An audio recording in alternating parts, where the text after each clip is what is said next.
Welcome to the county ground. We are just around 15 minutes from the match start. Steelbacks taking on Birmingham Bears. Birmingham Bears already secured with a home quarter-final. We know if we can win tonight, we will secure ourselves a place in the quarter-finals. It will be a big old ask, because Birmingham have been the team to beat so far this season.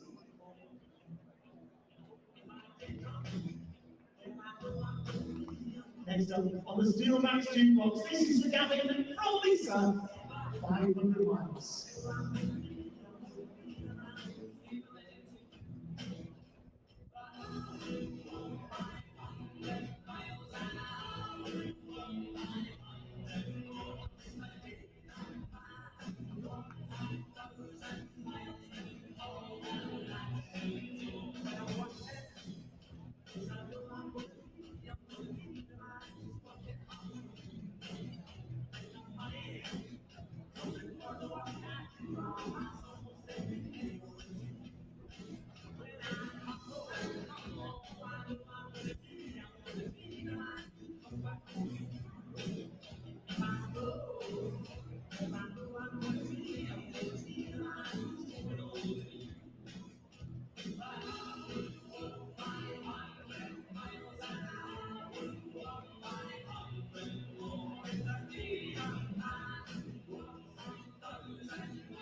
Next up on the Steelbacks jukebox, for Harvey Lang. Can you play No One Knows by Queens of the Stone Age? Of course we can, Harvey.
welcome to the home of the Steelbacks, where we are 10 minutes from the match start in tonight's Vitality Blast. It's the Steelbacks taking on Birmingham Bears, and our task is simple. If we win tonight, we guarantee ourselves a place with one game still to play. We guarantee ourselves a place in the quarterfinals of this year's Vitality Blast. However, our opponents this evening are the team who currently top the Northern Group in this year's Vitality Blast, Birmingham Bears. They have been a tough side to beat so far this year, but we are at home. We need to make home advantage count. We need you in 5 points this season.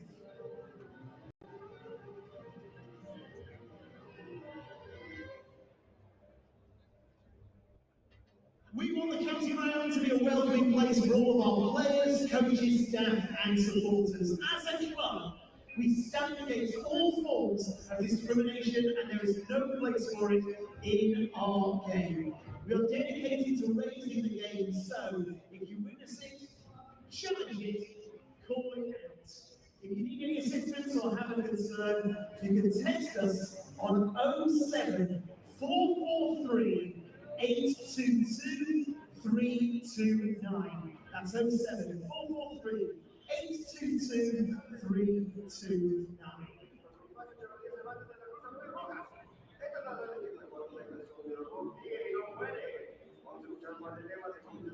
Time then to see how the teams line up for tonight's all-important Vitality Blast. If you missed the toss, it was won by Birmingham Bears. They elected to field in the first innings. Let's begin then with the Birmingham Bears side this evening. Wearing 1 for Birmingham Bears, Moeen Ali. Wearing 12, Chris Benjamin. Number 2, Jacob Bethel. Wearing 14, Danny Briggs. 71, the Bears captain and wicketkeeper, Alex Davis. Wearing 5 for Birmingham, Zach Funks. Number 7, George Garton. 16, Sam Hay. 23, Jake Lintott. 18, Craig Miles. And wearing 18 for Birmingham Bears, Dan Mousey.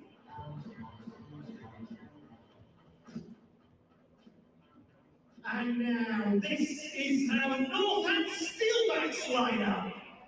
Wearing 27 for the Steelbacks, sponsored by Euro Wealth, Ricardo Vasconcelos. Wearing 3, sponsored by Cinch, Matt Britsky.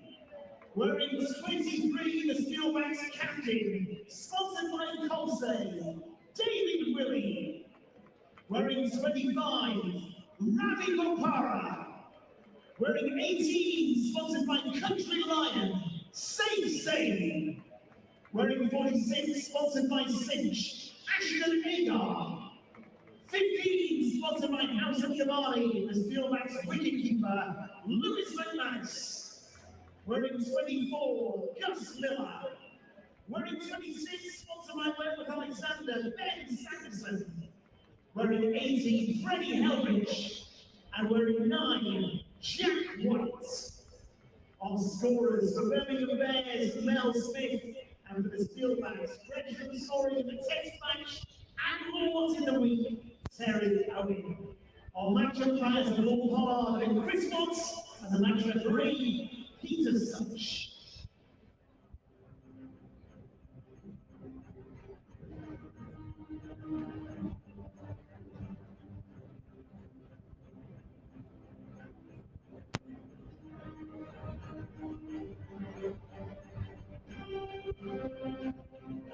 Forming the guard of honour to welcome teams to the field, we're joined by the under-11s and the 13s from Burton Latimer Town Cricket Club.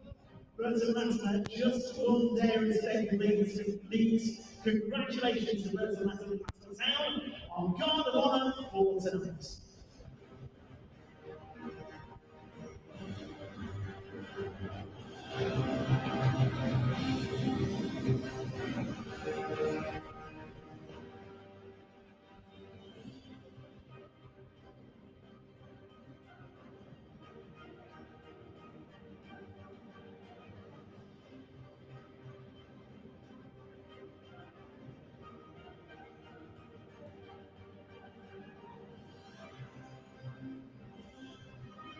As Kingdom's Bell being run to signify we are 5 minutes away from match start in tonight's Vitality Last, the Steelbacks taking on Birmingham Bears. Good evening and welcome to Wantage Road, the final home game for the Steelbacks in 2024. Unless, of course, there's a home quarter-final to talk about, Chris Little, which would be exciting, but we've got a game ahead of us. Yes, we have. It's going to be an interesting game. It's going to be nervous for a couple of people playing for a quarter-final. They want to get it done here and not have to do it up at Lancashire tomorrow. So there's a lot on this game. I'm excited for it. And we've got a nice fresh wicket to hopefully see some pace, some carry, some boundaries here as well. Yeah, fingers crossed. Earlier this evening, 6 o'clock, the Birmingham Bears won the toss and elected to have a bowl first. So as you can see, just towards the dugouts there, the two Steelbacks openers padded up, ready to go. The teams line up as follows. The Steelbacks, the home side, Vasconcelos, Matt Bretsky, David Willey, Ravi Bopara, Safe Save, Ashton Agar, Lewis McManus, Gus Miller, Ben Sanderson, Freddie Heldrick, and Jack White. The Birmingham Bears, Alex Davies, Moeen Ali, Dan Mousley, Sam Hain, Jacob Bethel, Chris Benjamin, George Garton, Zachary Folks, Jacob Lintott, Danny Briggs, and Craig Miles. Umpires, Pollard and Watts make their way out to the middle through the flags. Yeah, you had a decent wander around down there earlier today. That pitch, you said, is looking pretty green. Yeah, there's a fair bit of grass left on it. It is hard. Obviously, the sun's helped firm it up. But yeah, it looks like it could have some carry in it. I mean, the Durham game that we watched and commentated on last week had a bit of green tinge to it, and that nipped around. So I think Northants or Steelbacks would definitely like to have ball first. So it's going to be a bit of a challenge to get going against the Birmingham bowling attack. But you know, their bowling attack normally favours spin. That's been quite high in the wicket taking tally so far this year. So the seamers have to do early inroads for Birmingham, but they know they've got spin coming on later on that can get them out a bit of jail if it does go Steelbacks way early on in the power play. Yeah, it's a good point. Danny Briggs, I think, second in the wicket takers this year with 22 wickets. Jake Lintott's got 16 himself. Dan Mousley's got 12. So as you say, maybe not the lineup to benefit from a green seamer, but that didn't stop Alex Davies having a bowl first today. That's very true. I think you look at the stats here, it's always it always favours the team chasing. We've got a short edge as well, hitting out to the nunnery, which again is always hard to defend. So the two right starting at the far end, the David Capel end to try and get the teams finishing off hitting to the longer edge. So certainly the dimensions of the ground is going to play a big part in this game, and the team that manages them the best normally comes out on top. Yeah, we're not a million miles away from central, are we, on the square? But we're slightly over to the left-hand side as we look out of our window here, which means the leg side for Vasconcelos at the moment is more spacious, I think would be fair to say. Yeah, it certainly is. It's the groundsman's shed round to the David Capel Pavilion certainly cuts in and is quite sharp. So it's hard to defend there. The ball does, if you can get it in the pockets, it's quite hard to stop. It runs away real quick over there. So, like I said, the team that manages the dimensions the best and the conditions will come out on top in this game, I'm sure. Yeah, absolutely. George Garton will open the bowling for the Birmingham Bears from the David Capel end. Ricardo Vasconcelos is on strike. Bears starting with a first slip. Got Vasconcelos in the thigh pad first up. Two men outside the 30-yard circle. One is at deep backward square for the left-handed Vasconcelos, and one at a pretty square deep third as well for the rundown. Yeah, smart move with the field here. I quite like the way they've got two catches in the game. Vasco likes to use the pace of the ball and hit square the wicket, so he's got to be careful the way he does it, especially on a wicket. You don't know how much he's going to bounce or how much he's going to nip early on. So left alone with a bit of shape away from Vasconcelos. Will there be any hangover for the Steelbacks as to what happened up at Edgbaston earlier this summer? Oh, look, I don't know. I think they're trying bit of a change in the field here, squaring it up a little bit, going back to the more two slips now rather than a sort of like fly slip that they had in. I think they approach each game as a fresh one, and they know Birmingham are a good team, got some good players, and they want to do their best, stand up against that and put up a good show. Yeah, flicked away down the leg side, straight to the man at deep backward square. Vasconcelos goes without scoring. Third ball of the evening. He'd have struggled to have picked out Craig Miles much better there, wouldn't he? It was straight ball on the pads that he's just flicked, and he's picked him out. It's slightly unlucky. You think if he maybe gone through with a bit more conviction in the shot, he could have cleared the man at deep backwards, Craig Miles. But yeah, it's just one of them that is unfortunate, really. I think the way he's picked him out, I think, yeah, a bit more conviction. He could have been still there with a boundary to his name, but unfortunately he's not. And the skipper's coming out now. You know, be good to see a good day from the skipper. I think he's due a big score. So hopefully tonight's the night for him. As you know, when he gets going, he's lethal. He can take the game completely away from the opposition. So we'll be hoping for that. Yeah, he's got 217 runs so far in the competition, David Willey, as he makes his way out to the middle to join Matt Bretsky. Hasn't really fired since that game up at Trent Bridge, though. That second game of the season. He's had starts, isn't he? But that was the real standout. Yeah, he's had starts, but, you know, you look at the team sheet of the team that you're playing against, you look at names and you see Dave Willey in that line, you think, I hope he doesn't come off against me tonight, because with bat and ball, he's a game changer. And they're the players that you want in your team. So, you know, a big game tonight, you ask for the big players to stand up, and I'm sure Dave Willey will be well up for this game and will want to lead from the front. That's the type of player he is, the type of captain he is. So 0 for 1 off 3 balls. Garton into bowl. That's turned. Oh, it's just... Watch the spin. I think the call from the crowd would be it's just got past a man at 45. That's the captain, isn't it? Alex Davies on the 45. Yeah, Al Davies normally behind the stumps and not at 45. It's a bit of a specialist position as 45, and the people that field they'll tell you it's quite. You know, you got to be on the ball. You got to be in the right position. You got to expect the ball to fly at you. Steelbacks off the mark with a couple of runs. David Willey off the mark straight away as well. Extra pace from Garton there, back of a length. Yeah, really. He's an exciting bowler, George. He's down at Sussex a while back when I played there. He's a young, quick coming on the scene, and you can see the way his career's kicked on. He's represented England and played franchise cricket around the world. He's exciting, bat and ball, bowls good pace. Swings the ball more to a lefty than he does a righty, which, you know, reason why they've got 2 slips in. But again, another exciting cricketer.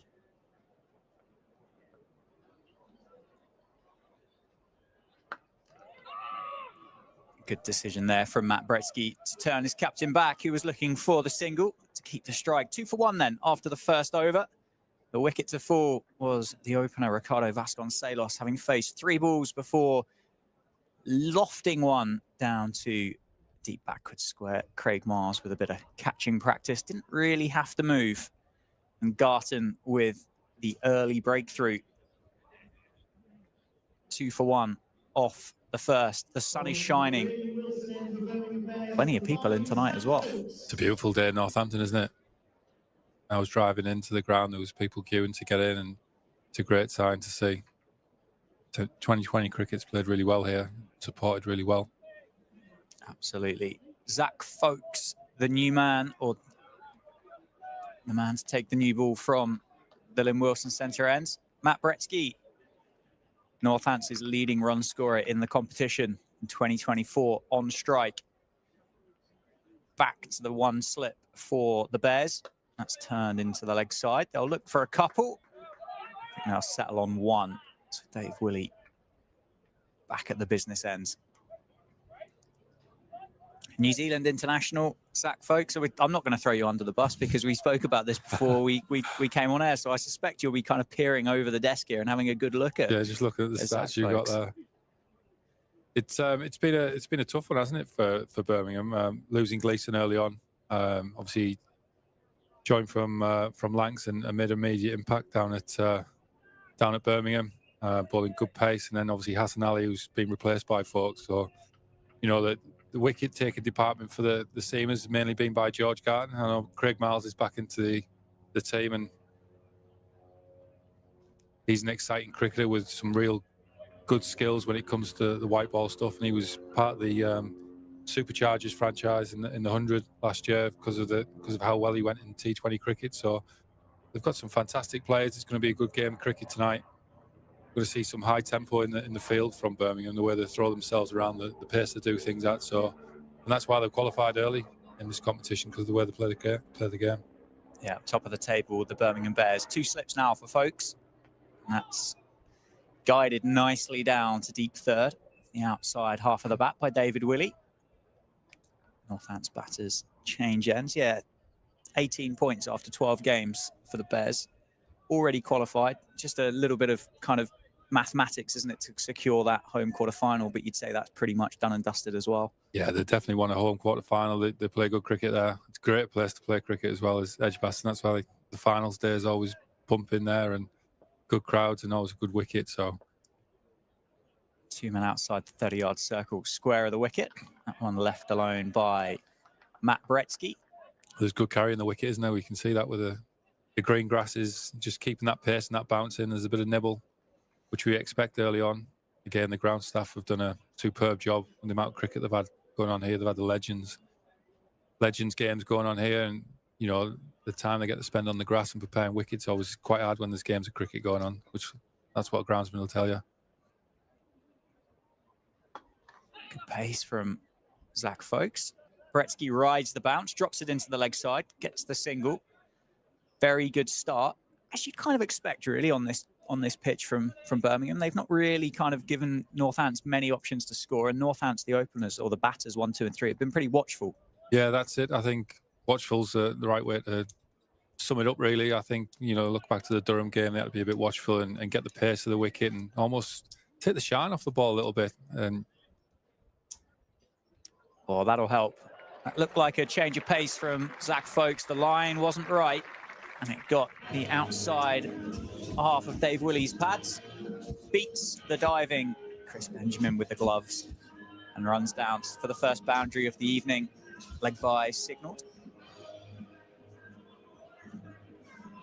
the classic right hand, left hand combination, just straying one on the pads there to Dave. He's got a couple that's just been on the pads now. He's been able to get away with them, whether it's leg bys or runs. So we'll take them. Certainly will. Oh, can't get it past the man at point. Dot ball to finish the over then. Believe it is 10 for 1. The score in front of me. Just taking a little while to update. 10 for 1 after 2. Dave Willey on 3. Bretsky on 2. The rest coming from extras. And it's going to be a change of bowling from David Capel and George Garton with the wicket this evening so far. It's going to be replaced by number 18, Craig Miles. I expect to see a bit of pace here from Craig. He's a tall guy, good release point, nice and high, and gets bounced out the wicket. Not shy of using his bouncers, so I'm sure we're going to see him cracking into the middle of the wicket at some point and trying to rush the batsman up and force a false shot. Yeah, and with the dimensions of this ground, which we've spoken about at length really in the first 2 overs so far, but short ball's pretty well protected, isn't it? They've got some long pockets here for Matt Bretsky. Starts down the leg side. See what the umpire signals. Signals leg bys off the thigh pads of Matt Bretsky.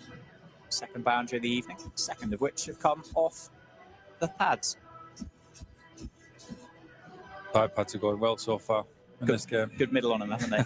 Good middle on him. Craig Miles was the standout bowler this time last year against the Steelbacks. 4 for 29. Birmingham came out victorious in 2023 at Wantage Road. Yeah, he's an incredibly skillful bowler, is Craig. Got some good change-ups, bowls good pace when it's pace on. Just zips it past Bretsky there. Looks like it might just nip back a little bit there off the surface.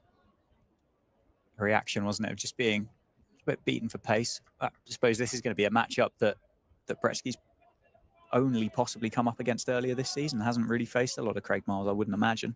No, absolutely not.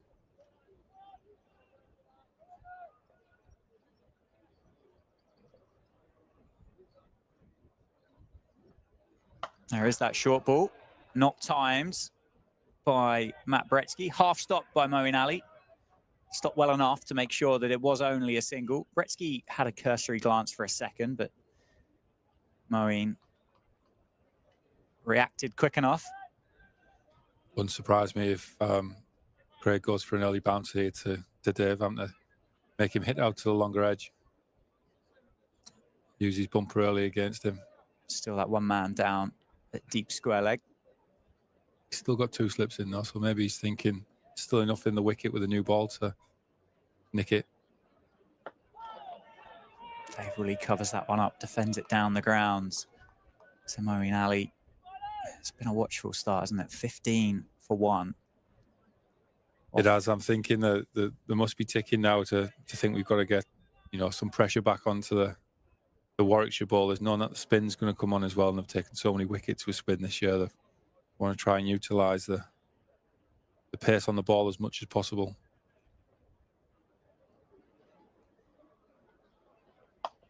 Uppercut over cover point, and it's going to be for the first boundary of the evening off the bat for the Steelbacks, and it goes to the skipper, David Woolley. Just lifts it over the 30-yard circle and stands and watches it race away up towards Craig Harvey's quarters in the groundsman shed. Just rode the bounce there, didn't he, and hit up through it. Yeah, he's brute power from Dave Woolley. He's so strong. He doesn't have to time the ball to get it to the boundary. He's so strong when he fully commits to hitting the ball. Looked like a bit of extra on that one from Craig Miles in response to the boundary. The ball before. Dot ball to end the third over through to the wicketkeeper. Dave Woolley had a big flash at it. No harm done, though. 19 for 1 after 3. Bretsky on 3. David Woolley on 7. Craig Miles' first over going for 5. Looks like it's going to be back-to-back overs from the Lynn Wilson centre end from Zach Folkes. Just got a feeling something's going to happen this over. It's been quite quiet, I suppose. There's been a couple of leg byes and a nice boundary there from Dave. I just think the occasion of wanting to put the pressure onto Birmingham to secure that home quarter-final, or certainly get into the quarter-final from. Oh, wow. That's bounced and nipped, hasn't it? It certainly has, and that was not far away, I don't think, from disturbing the furniture of Matt Bretsky. He could do nothing but watch it, fortunately, spin away from his off-stump. God, that's bounced sharply. Or nipped sharply, should I say, back at Bretsky. Great delivery and well played in the end.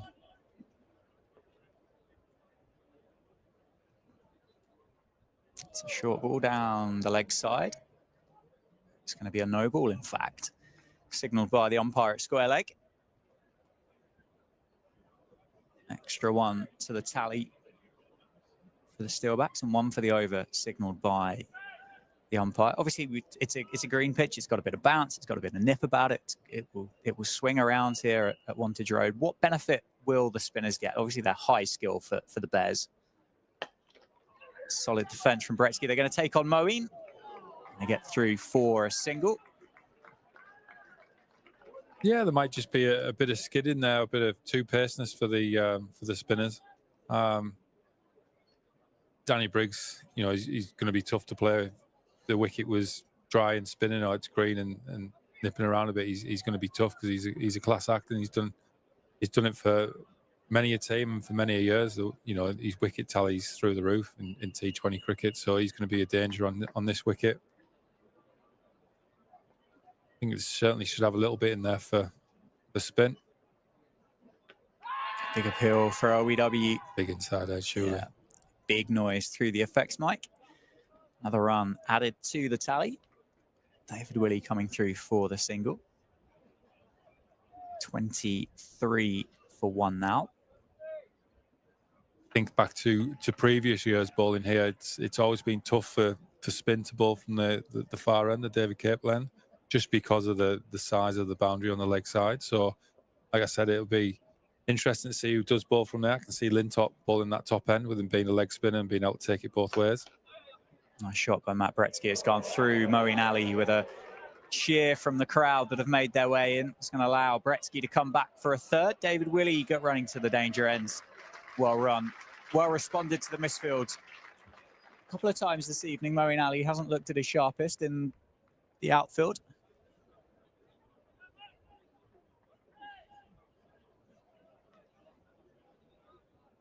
Matt Bretsky interested in putting Moeen under a bit of pressure. Matt Bretsky might also have a bit of a bruise, I think, from the shy from Moeen Ali earlier this over, the way he's on his haunches at the moment. Zachary Folkes into bowl. Dave Woolley advances and defends to the man at short cover. Yeah, it still looks quite tough to score, and if you hit the area as well. Oh, it's that slightly back of the length, just missing the top of the stumps. Just seems to have a little bit of nibble, I suppose. Just not as easy just to throw your hands through it at the moment. Yeah, changing the field. Fox has just moved first slip out into a short mid-wicket. Change of pace. Yeah, change of pace into the thigh pad. Leg by added. Out the back of the hand, that one. Yeah, it looked it, didn't it? Certainly a big drop in pace, so well bowled there. 27 for 1. Off 4 overs. Looks like we've got Wendell in as well. It's always a good day, isn't it? When Wendell makes his way into the ground. Stream is powered by Daffabet here at Wantage Road. 4 overs into the piece. The score is 27 for 1. Matt Beretsky on 7, David Woolley on 8. So we've said a couple of times here, runs hard to come by. The Bears rotating their bowlers. Garton back into the attack from the David Capel end. Dave Woolley on strike. And that is smashed down the ground at Moeen Ali. He does well enough to stop it this time. He climbed into that one, David Woolley, didn't he? It does. It looks like Dave's starting to get the pace of the wicket. He certainly threw his hands through that one. I think Moeen Ali might have been thinking it would be nicer just to be either side of him so he could have watched that crash into the boundary, but it was straight at him, unfortunately, for the Steelbacks. He could... Something's going to happen this over. I can feel it. Good pace by George. Dave's not holding back now. A bit of extra lift on there, I think, indicated by Dave Woolley with that classic hand motion afterwards, after the ball had gone through. Yeah, I mean, you know, the power play is coming to an end now. The chance of hitting boundaries is going to get harder, I suppose, the more fielders you're going to have outside the ring. So they want to try and capitalise on this as much as they can. Yeah, 10 legal deliveries of the power play remaining. David Woolley guides that one nicely behind point. Does he beat the man on the boundary? He does. I think the dive might have got a fingertip to it, but it wasn't enough to stop it going to the rope. David Woolley gets his second boundary of the evening. Takes the score into the 30s. 31 for 1 or 4.5 overs.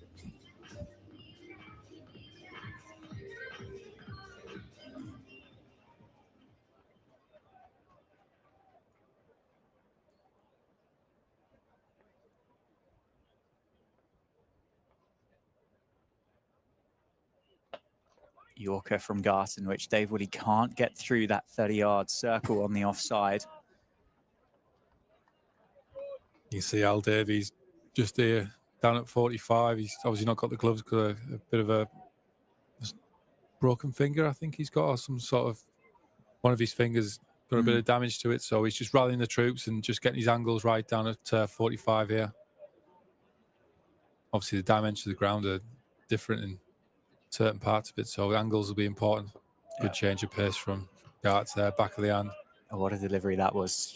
Perfect Yorker length as well. Not only the change of pace, but then to get the skill of the length as well. Yeah. Accidental or not? What do you reckon? I'm gonna give it to him. Yeah, why not? Surely. Give some back to the bowlers. I like it. Great delivery, well executed by George. A very good over so far. The penultimate one of the power play. Just 4 runs coming from it. 31 for 1.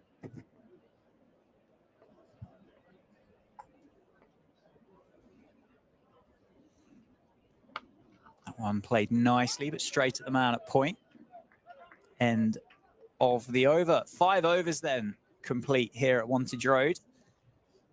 Score is, I believe anyway, 31 for 1 or 5 overs. The score there along the bottom of the screen, I think, is wrong. I can say with some certainty. I'm pretty sure it's 31. I think it was 27 for 1 at the end of the previous over.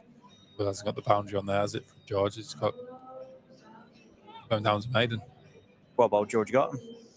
That's an even better slower ball Yorker than what we thought, wasn't it? Unless I'm making it up, I'm pretty sure there was a boundary in that. Anyway, final over of the power play, and we are going to get our first look of spin from the Birmingham Bears. It's going to be number 80. It's going to be Dan Mousley. 12 wickets, 23 so far in the competition for Dan Mousley. Dan Mousley's probably the quickest off spinner I've ever seen ball live. He's got probably the quickest ball of all off spinners. But again, very skillful when it comes to white ball cricket. Bretsky, the man on strike. That one, oh wow, that was a drag down to start with, I think. But as you said, that extra pace from Dan Mousley has kind of allowed him to get away with that. He's got his protection, or had his protection out there too, on the leg side boundary, so it would have been cut off anyway. And it looks like it's going to be a mirror field for David Willey as well, just change of personnel. He gets a lot of wickets where it just kicks out the surface, because he balls it quick, balls it into the surface. He gets a lot of wickets where people splice him or just try and sort of use the pace and don't quite get the line right on it. Just smart the way, again, there, just does you for pace, tucks you off, can't get your arms through the ball quick enough. 2 singles to start the final over of the power play. 33 for 1 then after 5.2. The scoreboard has caught up, which is always handy, isn't it? Yeah. I was backing you. Well, it's hard enough trying to talk about it, let alone trying to count what's going on at the same time as well. Oh, that's a real quick one from Mousley. Sharp work from Chris Benjamin behind the stumps as well. Beats Matt Bretsky. Well, you said, I think before we went on air, 200 is a number that would be being spoken about. That's gone up over the offside. Moeen Ali's underneath it. It's going to run up towards the boundary. Bit of spin on there from Bretsky. Make sure it doesn't go over the rope. It's going to be another couple of runs added. 35 for 1, but 35 for 1 after 5.4 isn't the greatest building block to go off and score 200, is it? No, it's not. And, I got some stats from James Mavey, the Steelbacks analyst. And, there's been 2 games won batting first, but the both scores have been an average of that one cut 200. Away. Over point, and that is going to be 4. Puts a little bit of pressure back on Dan Mousley to finish this over. Takes the score to 39. Sorry, that's... No, I was just saying that. So you've obviously got to get ahead of the ball and try and get that run rate as high as possible before the opposition get a chance to start their run chase, and then we're always up against it, having to chase a higher total each over. But that's probably going on more traditional Steelbacks wickets here. This has got more grass in it. It's got a bit more carrying, a bit more nip. There's normally got a colour into it, a bit more truer pace, I suppose. But obviously, Steelbacks, they want a bit more out the wicket. They've got a seam attack in Sando, Jack White, Dave Willey, that can express anything out the surface. And if there's a bit of help in there with a bit of green tinge, I'm sure it's going to help them massively when it comes to defending the score later on.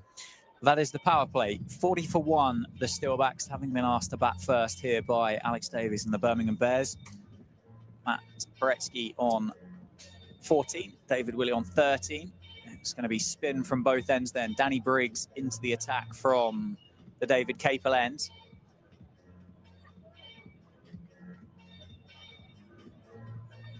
Man who sits second in the wicket takers in the competition this summer, with 22, coming at just 12s for Danny Briggs. It's nicely played by Matt Bretsky and nicely fielded in the covers on the edge of the square as well. It's kind of a name that just feels almost synonymous with T20 Blast cricket, doesn't it, Danny Briggs? Oh, he's been superb over the years. He really has. Would you have played with him at Hove? Would your paths have crossed at that stage, or? No, he rented my house off me when I'd left. Oh, okay. Yeah, Sussex, and he joined. He rented the house for a year while he was getting set up. And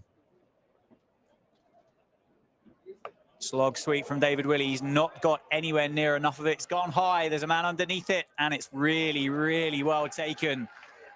The blue sky of Northampton.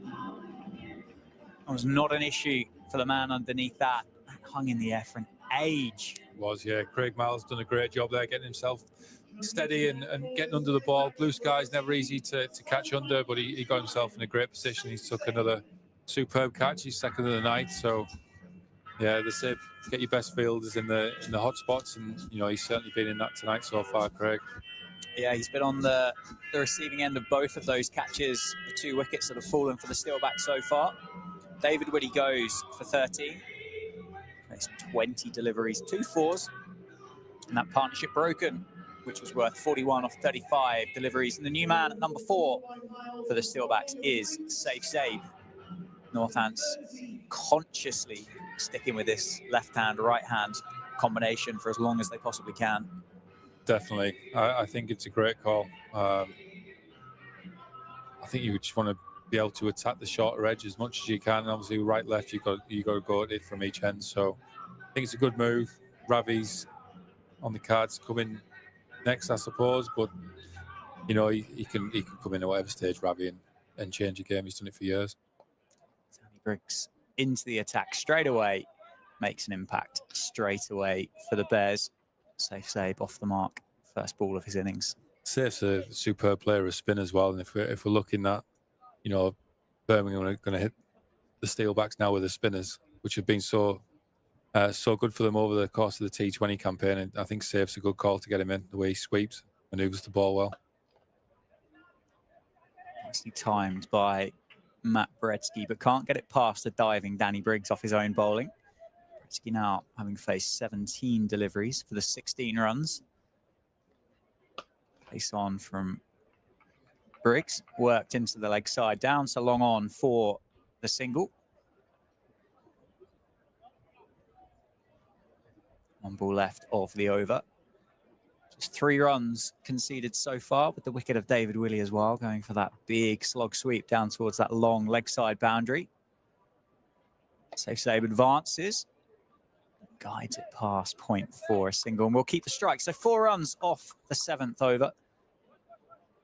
It was just 4 runs. There was a glance at another, but it was well backed up in the end as the ball just ran along the floor and through the legs of the wicketkeeper Chris Benjamin. 44 for 2 off 7.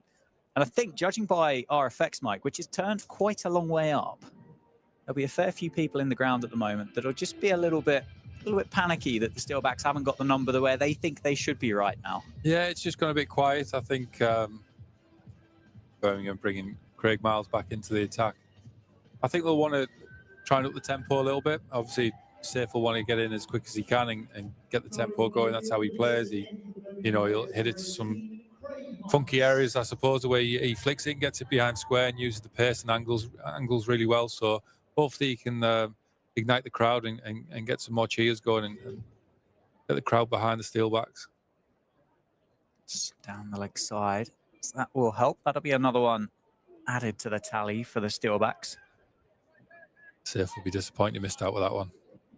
Normally plays that flick off his sort of thigh pad over fine leg and into the floodlights pretty well. Yeah, I was going to say, if he times that well, that's disappearing into one of those back gardens, isn't it? Just over the left-hand side of the Spencer Lounge. Starting to find a bit of form as well in the competition. 50 against Leicestershire at Grace Road a couple of rounds ago. That one cut away nicely. That's going to put Moeen under a bit of pressure as it runs up towards the dugout, and it's going to win. Shows how quick this outfield is at Wantage Road this evening. What a shot that was from Safe Sabe. Great shot from Safe. Just used the pace and got it behind backwards square, and Moeen had no chance of catching that one up. Al Davis has been pretty busy in the field here. At the moment, he's only got 4 men out. Trying to put a bit of pressure on Safe to try and play the big shot and take Craig over, long on, cow corner, try and force a mistake. He played as well. I think he's done Moeen on the other side now. He has indeed. He's playing now. He's playing now. Is Safe Sabe.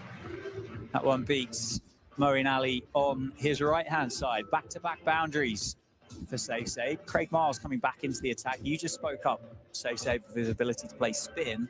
I reckon that was a match-up decision to bring Miles back. It could well have been. It could well have been, I think obviously Safe's beginning to get a reputation around the circuit of being a fast-scoring batsman and can hit funky areas. 50 up for the Steelbacks, 53 for 2 off 7.2 overs. The first 2 balls of this going for 4. That one makes it 3 in a row, I think. Moeen's not going to cut that one off. That one's gone even finer.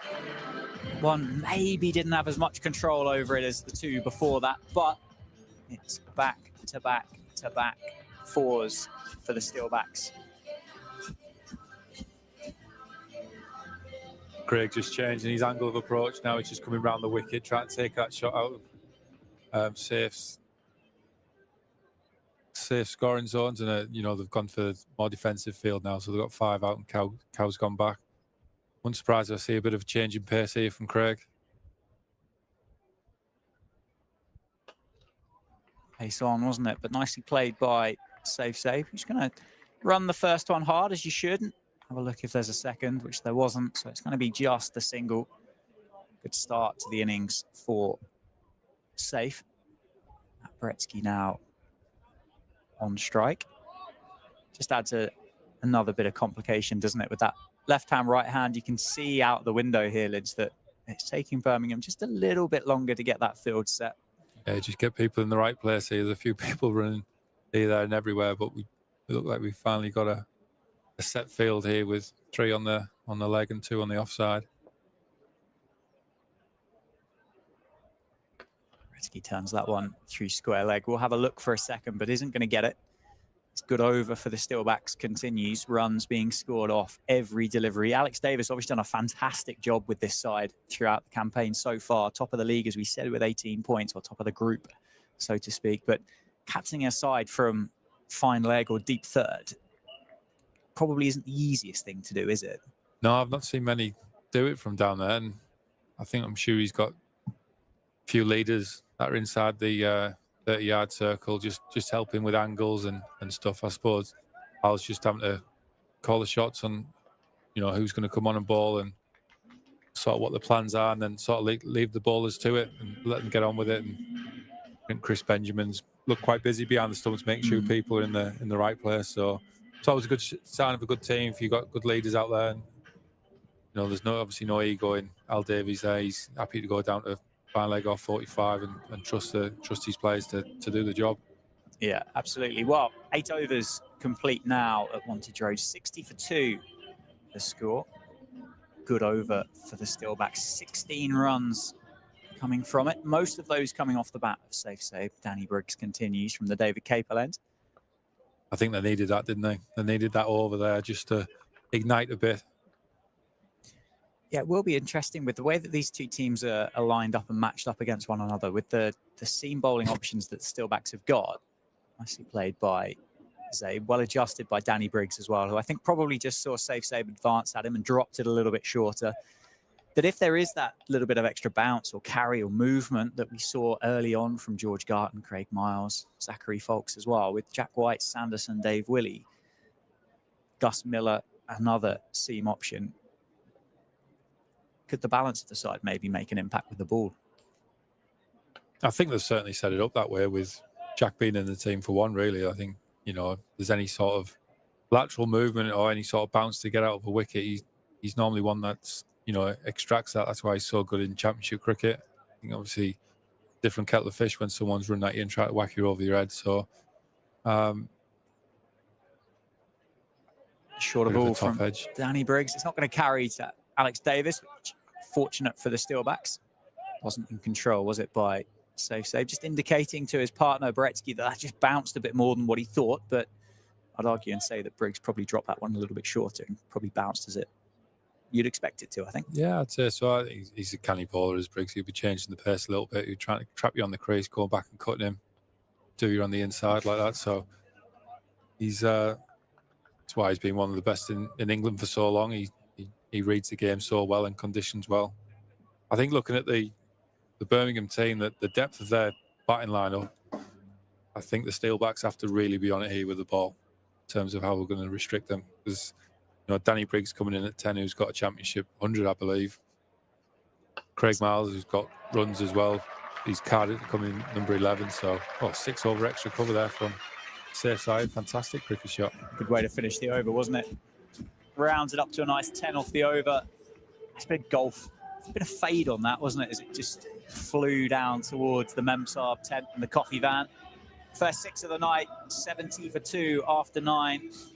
Safe 24 off 11. It's exactly what the Steelbacks needed. He's taking the fight back to the Bears, who had it pretty much all their own way at the start of this innings, and Bretsky, 20 off 21, he's been watchful. But this was how Matt Bretsky started the campaign for the Steelbacks, wasn't it? Started when he scored those runs at the top of the competition, was watchful and then accelerated. So I think this is good signs.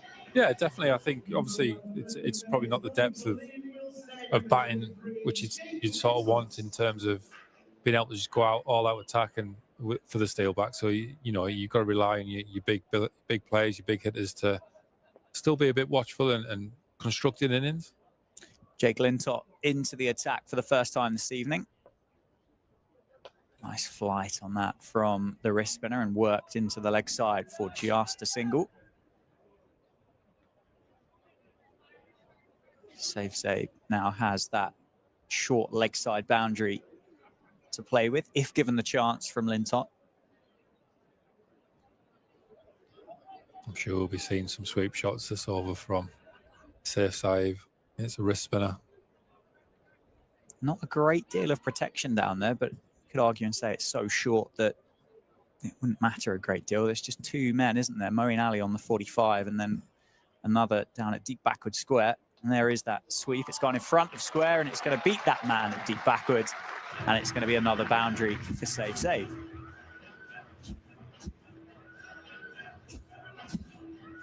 It's almost as if you just called that, wasn't it, Lids? I think we've all seen enough of Safe and his strength. I think Jake Lintott's just got to get his line right here. Safe's going to want to keep sweeping him. He's got 2 catches on the offside. Advances. To force, that type of cricket shot to be played. That's where his catches are in front of the bat. Great bit of work down by George Garton. Down at long off here to get round and get the ball. Yeah, to another cricketer. That could have been a couple of runs, couldn't it? But George Garton covered the ground well, picked it up cleanly and got the ball in the air quickly, which turned off Matt Bretsky to the idea of coming back for a second. 72 for 2. And there Bretsky goes. And Bretsky goes indeed. Moeen Ali takes the catch at point. That one just skewing off the outside edge of Matt Bretsky. And the Northants opener has to go for 21. I think the game was really in the balance there. The Steelbacks just getting the grasp of it and getting ahead of the scoreboard and making it quite hard work for the Birmingham Bears in terms of picking up boundaries. Timely wicket for Birmingham, and Jake just being brought into the attack. So Jake doing what he does best and just looked like a bit of a googly going away, and he's just caught the outside half of the bat and caught it backward point. So good wicket for Birmingham, and time for the Steelbacks to rebuild again now. 2 fine people at the crease here in Ravi and Safe.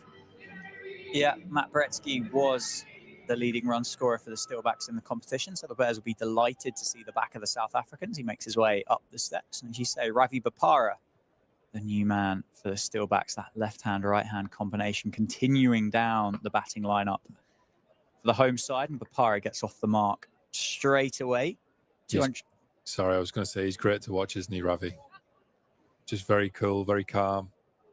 Yeah, he's been there, done it, I think would be the easy bit of commentary to say, wouldn't it? Definitely. Nearing 500, I think, domestic T20 games. So times that ball nicely square of the wicket.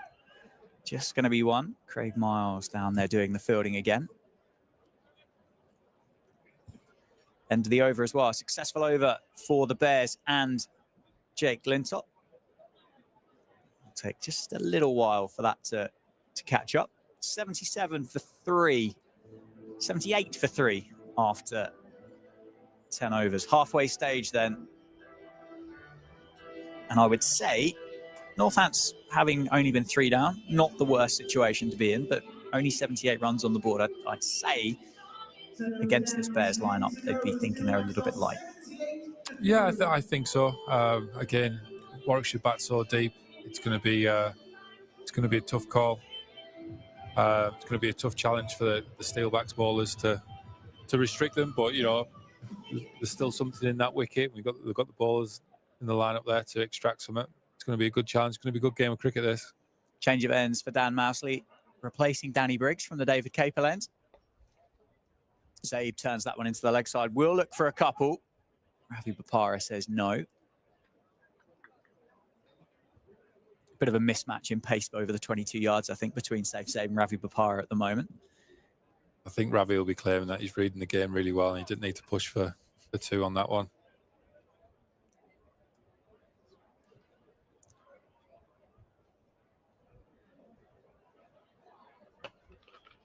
Nicely timed by Bopara down to the man at long off.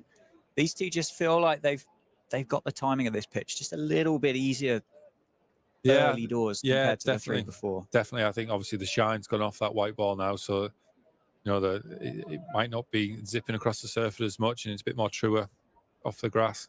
That's been left on it. It's a great cricket shot by Safe. Yeah, well weighted, wasn't it? Just wide enough to get through for the single. For a moment, he'd have been looking at it going, oh, go on, just spin. Just spin a little bit, because I think it might have trickled its way up towards that boundary if it had.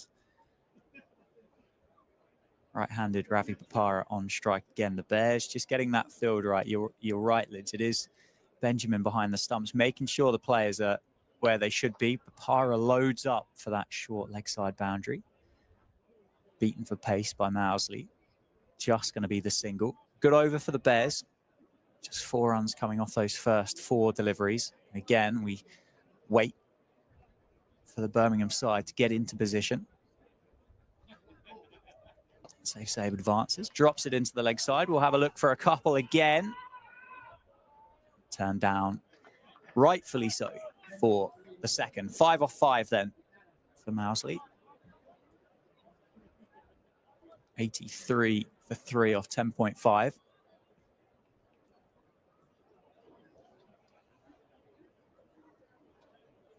That's going to be a wide. Just in case Dan Mousley needed to show you just a bit of a quicker one. He just fired one through, but didn't get the line right. It was well taken by wicketkeeper Benjamin. Only 1 extra run to the tally. He's going to have to bowl another one. Bopara guides it nicely through the cover. And I think this one will be a comfortable 2. Going to go to Bopara's end. And it's well judged. 2 runs off the final ball of the 11th over. 85 for 3. Bopara on 5. Safe Zabe on 33. What would be the number then at that halfway stage, 78 for 3? Would there be a number in mind? Would it have been adjusted? Yeah, look, I still think they're going to be looking for 180 plus. They're going to want to push that score, get the run rate up as high as possible. Certainly with these two in at the crease, thinking that Zabe's pretty much set now, 33 off 17 balls. He could be one that really kicks on and gets a big score here, and Ravi's just ticking along nicely in terms of getting the pace of the wicket, which certainly looks like they've got the pace of the wicket a lot quicker than what some of the other batters did. Yeah, well, one spinner that we didn't speak about is Moeen Ali. He's come into the attack, replacing the wrist spin of Jake Lintop, who'll bowl from the Lynn Wilson centre end, and Safe Zabe just turns it into the leg side for a single to start the over. I think it is hard to predict a score that you want, knowing that it's not your traditional Northants wicket. With the covering of grass that's on it, and we've seen, didn't we, in the power play with the extra bit of bounce or a bit of nip that was extracted out of the surface. So nicely timed by Bopara. Is it going to beat the man down on the offside? It is. Just gives up on it right at the final minute as it races away down towards those Cinch advertising hoardings. It's either the cue for the bar or just saves you walking too far to get your second one down on that side of the ground at Wantage Road. First boundary for Ravi Bopara. It's the 90s now, the Steelbacks.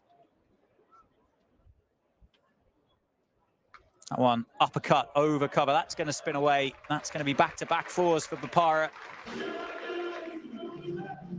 95 for 3, the score of 11.4 overs. Back-to-back boundaries for Bopara.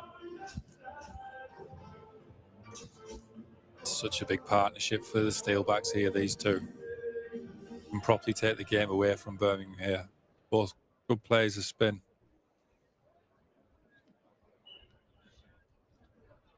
Pace on into the surface. Bapara pulls it away. Straight to the man, George Garton on the leg side. Just the single boundary single to the leg side. Still one ball left of Moeen Ali's first over this evening. It's gone for 10 or 5 balls. Yeah, as you say, both play spin really well, and there's a lot of time left in this game. 8 deliveries, or in this innings, sorry, 8 overs left. Lewis McManus will be the guy that's carded next. Pace off from Moeen Ali.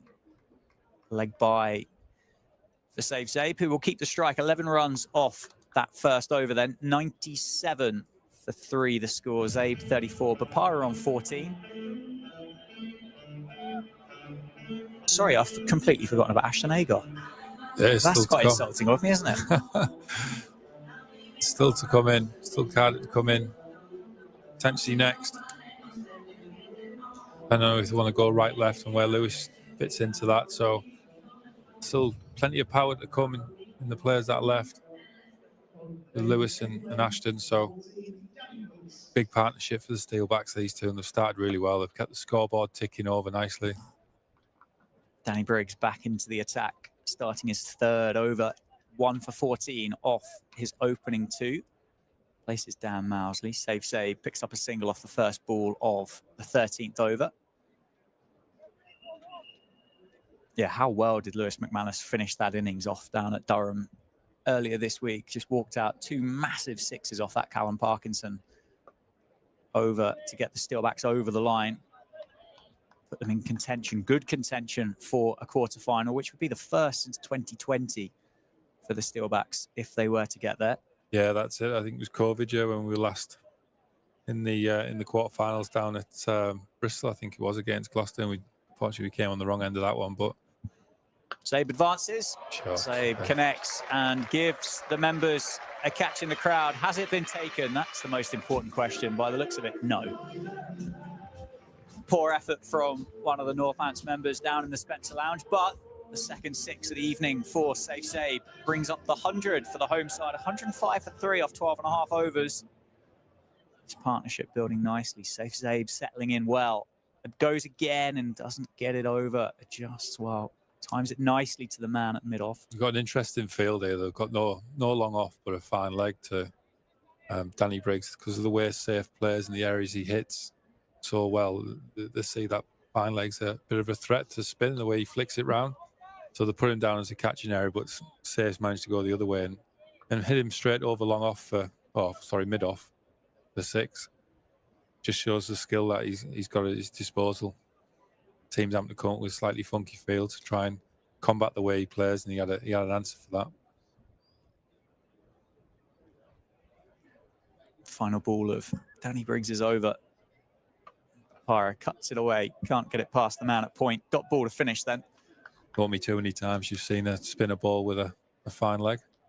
No, not at all. As you said, he's such a... becomes a bit cliched to keep saying it on commentary, but an inventive cricketer. I don't know really, as a lot of these shots have been played for about 15 years now. I'm not sure whether they still classify as inventive, but he is one of those cricketers and can hit the ball pretty much 360 degrees. Yeah, absolutely. And that's another reason he got picked up a bit of a wild card in the 100 last year. Go and play up with the Superchargers just because of the way he can strike the ball, and his strike rate was pretty high, but the areas he hit it into as well, which made it difficult to set fields. So you see how he's done that, and he's made them really think about what fields to have, and he's shown he's got other options as well. Lintott back into the attack. There is that slog sweep, and it beats the 2 men on the leg side, splits them perfectly, gives them no real chance to cut that one off. Boundary off the first ball of Lintott's over. Pressure back on the bowler. 110 for 3. Save 46 off 24. Man at square legs just gone a bit squarer. That one played offside, timed well, but can't get it past Moeen Ali. He's timing the ball well this evening, Save. Sounds great, doesn't it? Off the bat, the pair of them. Ravi's came out and timed it from ball 1.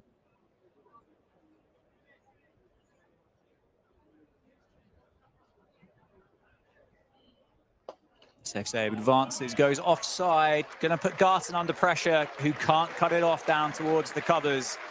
That's going to be 50 for Safe. Great knock by Safe there.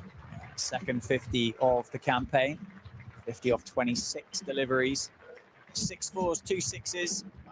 A moment where that run, or that first innings, was not really got going, did it? I was going to use the word stagnating, but I mean, it didn't really get going at all. But he's really added some impetus to this. Absolutely, it's a huge occasion for the Steelbacks. They want to secure a quarter-final place and want people to stand up and put a performance in. And Safe's done this with the bat the way he's came out. It's going to be another 4, isn't it? Well bowled by Lintott. Just bowled it into the surface, took the pace off as well. Safe was down for that powerful slog sweep, adjusted quickly and actually got it fine. Beat the man on the inside, the skipper, at 45, and it runs up towards the Spencer Lounge for 4. 3 fours off the 4 opening deliveries of Lintott's second over. 1 for 20 off 1.4. He's so difficult to bowl to when he's in this form. Again, we see that 45 dropping back to fine leg and a long off coming into the ring. That's gone up over the leg side, and that's gone up over the beer tent. That's going to be 6, third 6 of the innings. Big pressure on Jake Lintott. Safe moves to 60. 60 off 28. The run rate nearly at 9s as well. Moeen Ali runs in from cover to have a chat with Jake Lintott.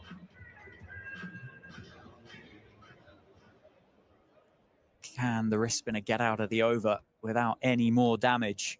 124 for 3 off 13.5. The field changes again. Final leg comes back into the circle to 45.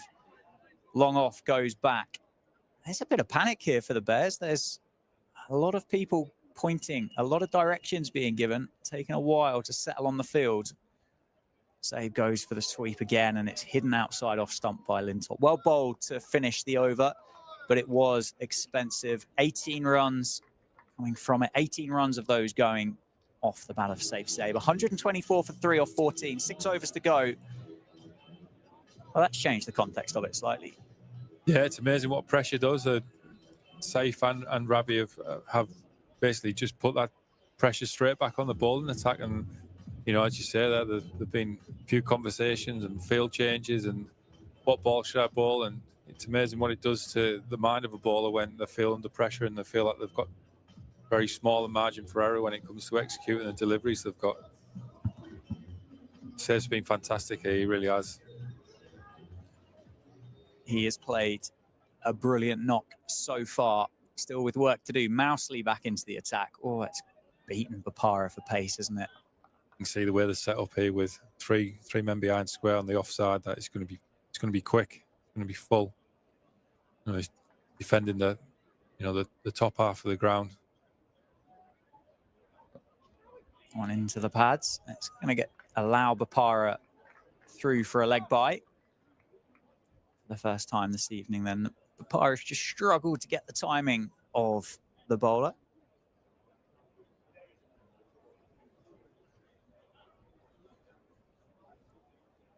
Again, wholesale changes in the field as the left-handed Safe gets back on strike. Line's got to be straight here from Dan. It was. Safe adjusted. Oh. Safe gave himself room, and Safe deposited it out of the ground, I think, over the fence. And the umpire makes his way up towards the dugouts to get a fresh cricket ball. What an unbelievable cricket shot. It had to be full, it had to be straight with the field he's got set, but Safe just managed to give himself room and backed his hand-eye coordination there. And the way he's played that over, extra cover for 6 is just superb timing and masterful stroke by the little man. He just shuffled outside leg stump, didn't he? Gave himself room. He knew that Mousley was bowling straight. I mean, he's pretty much pace on every time he bowls down, and obviously with that field set with a fine leg, he's trying to set a trap for him to try and take him onto the longer edge, but he had other answers for that. And when Safe's in this form and the way he's playing, he's such a hard bowler to such a hard batsman to bowl to. To say your margin for error is so small and you can hit it for different parts of the ground that other people can't. Oh, bumper from Dan Mousley. Umpires have a look at one another to make sure that that was okay, and it was, but it is one for the over. It's a good option when you've got an arm or a shoulder that quick for Dan Mousley. It certainly is. It was a surprise ball. Reverse sweep for Zaid, but can't catch up with it. I think it's the first time we've seen that tonight, isn't it? The reverse. He's played the sweep so well, but obviously with 2 up, short third and backward point in the ring, he's decided to go there and try and get it over, but fortunately he missed out on that. It's going to be hard, isn't it, catching up with that with the pace. There's a bit of pace off from Dan Mousley. It was a full toss in the end, but Safe Zaid couldn't get it past the man at mid-off, a wide mid-off. That's 131 for 3 off 15 overs. 30 legal deliveries left in the innings. And it looks like Seam is back into the attack. Zachary Folks has passed his cap to the umpire. Will take the ball, which I think is a smart move with the way that Safe Save in particular is playing spin so successfully this evening. He's done a little bit to warm this crowd up, hasn't he? There's a little bit more noise through the effects mic now. Definitely. I think maybe a few more beers have been drank and a few more people have been out in the sun for a bit longer, so certainly cheering up. Pace off, first ball there from Folks into the gap. Scampered back for 2. That's great running by the 2 Steelbacks men. Splitting the field nicely. 2 good fielders down here in George Garton and Bethel. We've seen Bethel take some worldy catches this year on the T20 circuit. They've done well there to scamper back for 2. It's good running. Yeah, Zabe coming back to what would be known as the danger end. Slower ball bumper from Folks, pulled away behind square. There's a man down there patrolling the boundary, so it's just going to be a single. Seems to be the running order, I suppose, from Folks here is pace off and maybe Payson as the surprise ball, changing up in pace rather than changing down. Again, just having to get this field set where men are going to go. They're a bit confused at the moment. Decided to keep deep square up, put fine back. It must, as I said earlier, it must make it difficult for Alex Davis to captain that side from the position of where he is. He's at, well, what would be 45 now, but he's got so many leaders out there, which, as you say, is a positive. That's really nicely timed by Safe Save. It's going to be cut off, and that's well fielded. Picks it up in one motion, throws it back to the keeper, just a single. But you've got players out there that have played a lot of cricket, Moeen Ali, Sam Hain in particular, which is a positive, but they might be seeing the game slightly differently to their captain, which might just confuse matters. No, absolutely. Folks obviously gone for the wide hole plan there to safe and executed really well. But if the captain doesn't know that's his decision to go to, it makes it quite difficult for him to know what the bowler's thinking if he's all the way down at fine leg. So it does have its flaws, I suppose, in terms of trusting other people to go along with what they want to do. He's certainly going wide hole plan here to safe, trying to take it away from his scoring zone with a third, a deep point, extra mid-offer in the ring, cow corner, long on and fine leg. 136 for 3, 2 balls left of this over, and that is a slower ball Yorker. Not catching that. That's really, really well played by Safe Zabe. He moves to 71, driven square through the covers for the first boundary of this over. Takes the score to 140. Safe Save 71. Run rate just underneath 9s. From those first 4-5 overs, 31 for 1. The power play only went for 40. Steelbacks are doing really well to make up for lost time. Last ball of the over. Slow ball again, turned down the leg side. Well watched by the skipper. That snaked its way across the outfield, didn't it, down towards the captain for just a single. Safe Save keeps the strike, 141 for 3, 4 overs to go. Partnership now worth 65. Is it going to be pace? Is it going to be spin? It's going to be spin. Danny Briggs takes the cap off. and will bowl out. Bowl his 4th and final over of the evening from the David Capel end. 3 overs, no maidens, 1 for 21 so far. He got the wicket of David Willey for 13. I think Birmingham definitely need a wicket here. Al Davies has gone to his number 1 T20 bowler. I want to see the back of Safe. He's taken the game away from Birmingham here with this knock. Be hoping for a wicket. Safe advances. That's gone up over the offside and out of the playing area. Just crept its way over the rope for 6. Umpire took a little glance over for some confirmation from some of the spectators who signalled 6. 6 off the first then. Danny Briggs. Say, if he's gone back to his number 1 bowler, that's going to put a bit of pressure on it. That was interesting. As Briggs released that ball, Davies was still getting the man at long off to get into position. 1 cut away behind point for just a single. Yeah, Danny Briggs just changing his angle there, coming round the wicket. Desperate for trying to do anything to stop Safe freeing his arms up and getting the ball onto the offside to that shorter boundary like he did first ball. And he's really having to think here about his options that he can go to, and he's planned to get a wicket or a dot ball. Bapara goes offside and picks the man out at deep cover. A couple of paces off the boundary is all that was required. And the man in the deep picks up the experienced Ravi Bapara for 19. So Briggs back into the attack. Has worked. Possibly not the wicket they were hoping for, but as I said with Bretsky, they'll be grateful to see the back of him. No, absolutely. Ravi and Safe were going so well there. Keep the scoreboard ticking, or Ravi's certainly getting Safe back on strike, and Safe could do the damage he's been doing with striking boundaries freely, really. Hopefully Ashton can carry on that momentum that the two have had in terms of getting them up to 148 so far as we enter the back end of the game now, and they'll certainly be eyeing up 200. Yeah, 148 for 4 of 16.3 overs. Ashton Agar, the new man, into the middle to join Save. Certainly the best way to stall momentum is taking wickets, so Al Davies making the good call there and bringing Danny Briggs back at this stage to just try and halt that a little bit. Nicely played by Ashton Agar, first time this evening. 2 left-handers at the crease for the Steelbacks. Agar coming over to Northampton to replace Sikandar Raza for the 4 T20 Blast matches. He's got that. Going to be another 6 for Save. Wendell's underneath it. Oh, he's been done dirty by the man in the red top.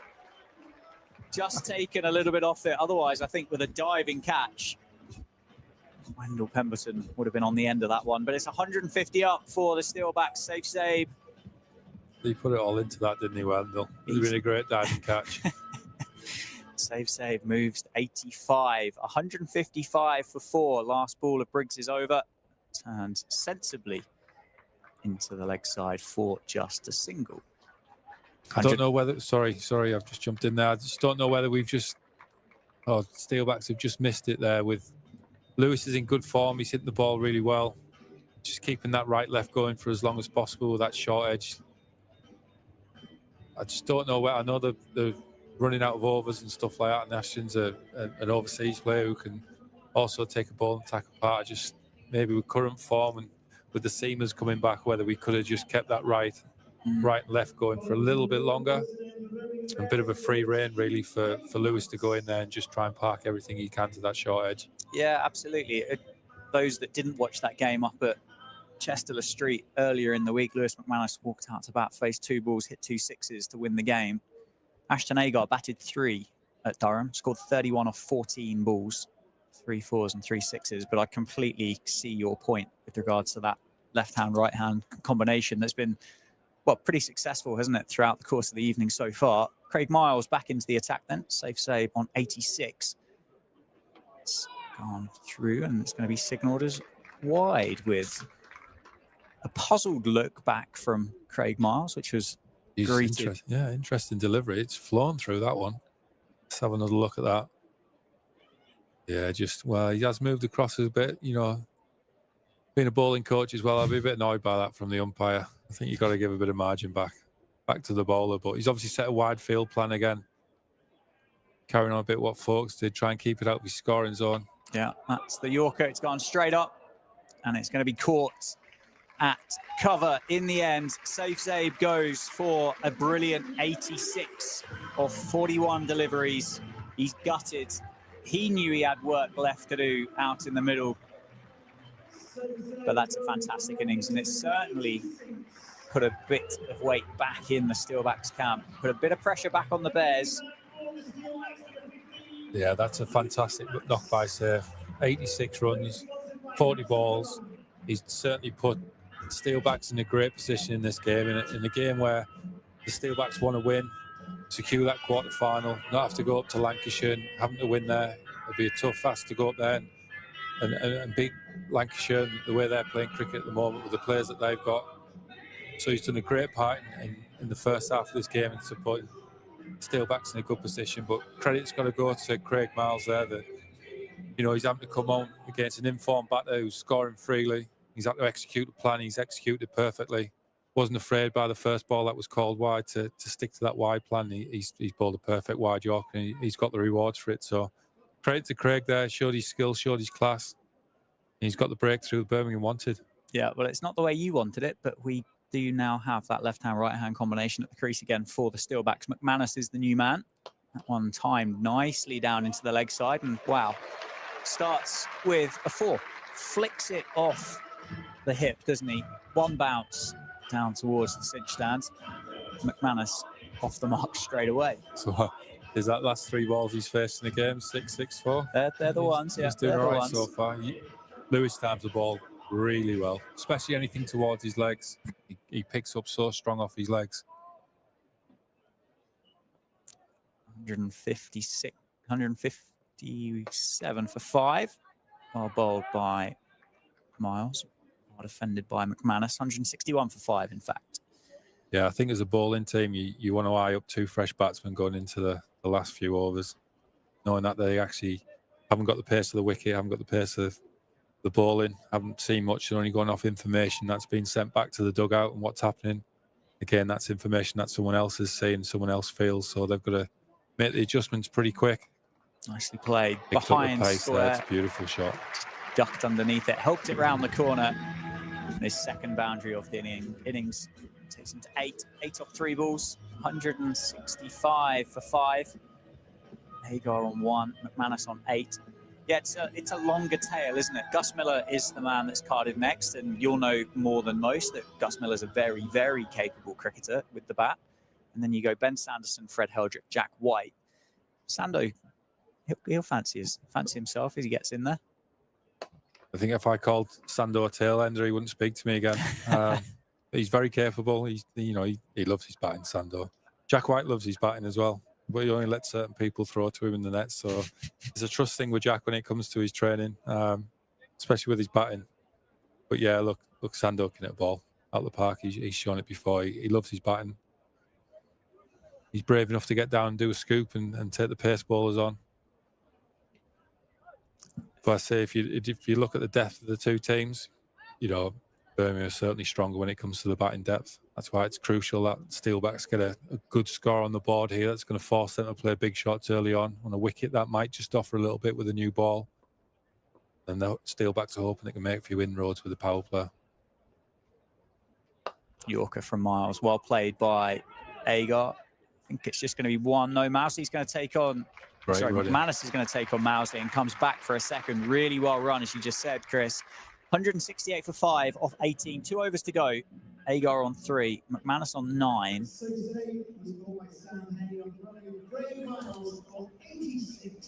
168 for 5. 12 legal deliveries to go. Where you at? Well, I was about to ask you the same question. Yeah, I think 200's a little bit further out of reach, isn't it? But could you go... Well, you'd be looking for a little bit more than 10 and over, wouldn't you? Yeah, look, the average score here is 184 from James Maybe, the Steelbacks analyst. He gave me that information earlier on. So I think, look, if Steelbacks get anywhere near that and around that, maybe a few more than that, then they'll be certainly happy, especially after a power play where they'll be quite watchful in the way they went about it. You know, Birmingham certainly bowled well in the first few overs, and then the momentum started going Steelbacks' way, and then superb knock, hasn't it, from safe? Yeah, absolutely. Dan Mousley then to bowl the 19th over. 3 overs, no maidens, none for 23 so far for the finger spinner. Lewis McManus is on strike. He's on 9. Nicely bowled, nicely played. It's just going to be the single down to that short leg side for McManus. Bring the Australian Ashton Agar back on strike. I mean, I'd love to know the speeds Dan Mousley's bowling that here. He's certainly got the strongest right shoulder in world cricket. The way he bowls that ball off 2 or 3 steps, it looks close to 70 miles an hour sometimes the way he bowls it. And that bumper certainly had a yard on it. So yeah, that one had a little bit extra on it, I think, didn't it? Agar gives himself room, carves it away over the offside. Wow. It's high, it's handsome. It's actually on top of the groundsman's. I think it's not really a shed, is it? Garages with some accommodation on top of it, but it's 6 anyway. It's 9 off 3 for Agar, 175 for 5. He's managed to hit the smallest bit of netting that's been put up above the groundsman hut, shed, whatever you might want to call it. I tell you what, when you go in there, it's every much a groundsman's shed. It's got a dartboard, it's got a few broken stumps, it's got a bit of mud and stuff that's came in off the wicket. It's, yeah. I used to enjoy going up there and just sitting with a cup of coffee and chat away to the ground staff. They're a great bunch of blokes, aren't they, here at Northampton? There's that bumper again. It is indeed, and it's going to be signalled as a no ball as well. Umpire at square leg, just signalling that for height. Ashton Agar and Chris Benjamin maybe just having engaged in conversation there. But yeah, the team here, they're fantastic, aren't they? They'll always stop and have a chat. It's very open as to what they're up to. And they do a fantastic job. Yeah, as the former bowling coach here, I was always asking for a good ball through wickets. What a catch. What a catch. What a catch. Moeen Ali, casual as you like, times the job perfectly, sticks a mitt out, takes it one-handed above his head. And Ashton Agar, having just hit Dan Mousley for 6, then endured the Dan Mousley bumper, has got to go for 9. Yeah, there's little moments in cricket, isn't there, where, the tide just changes a little bit.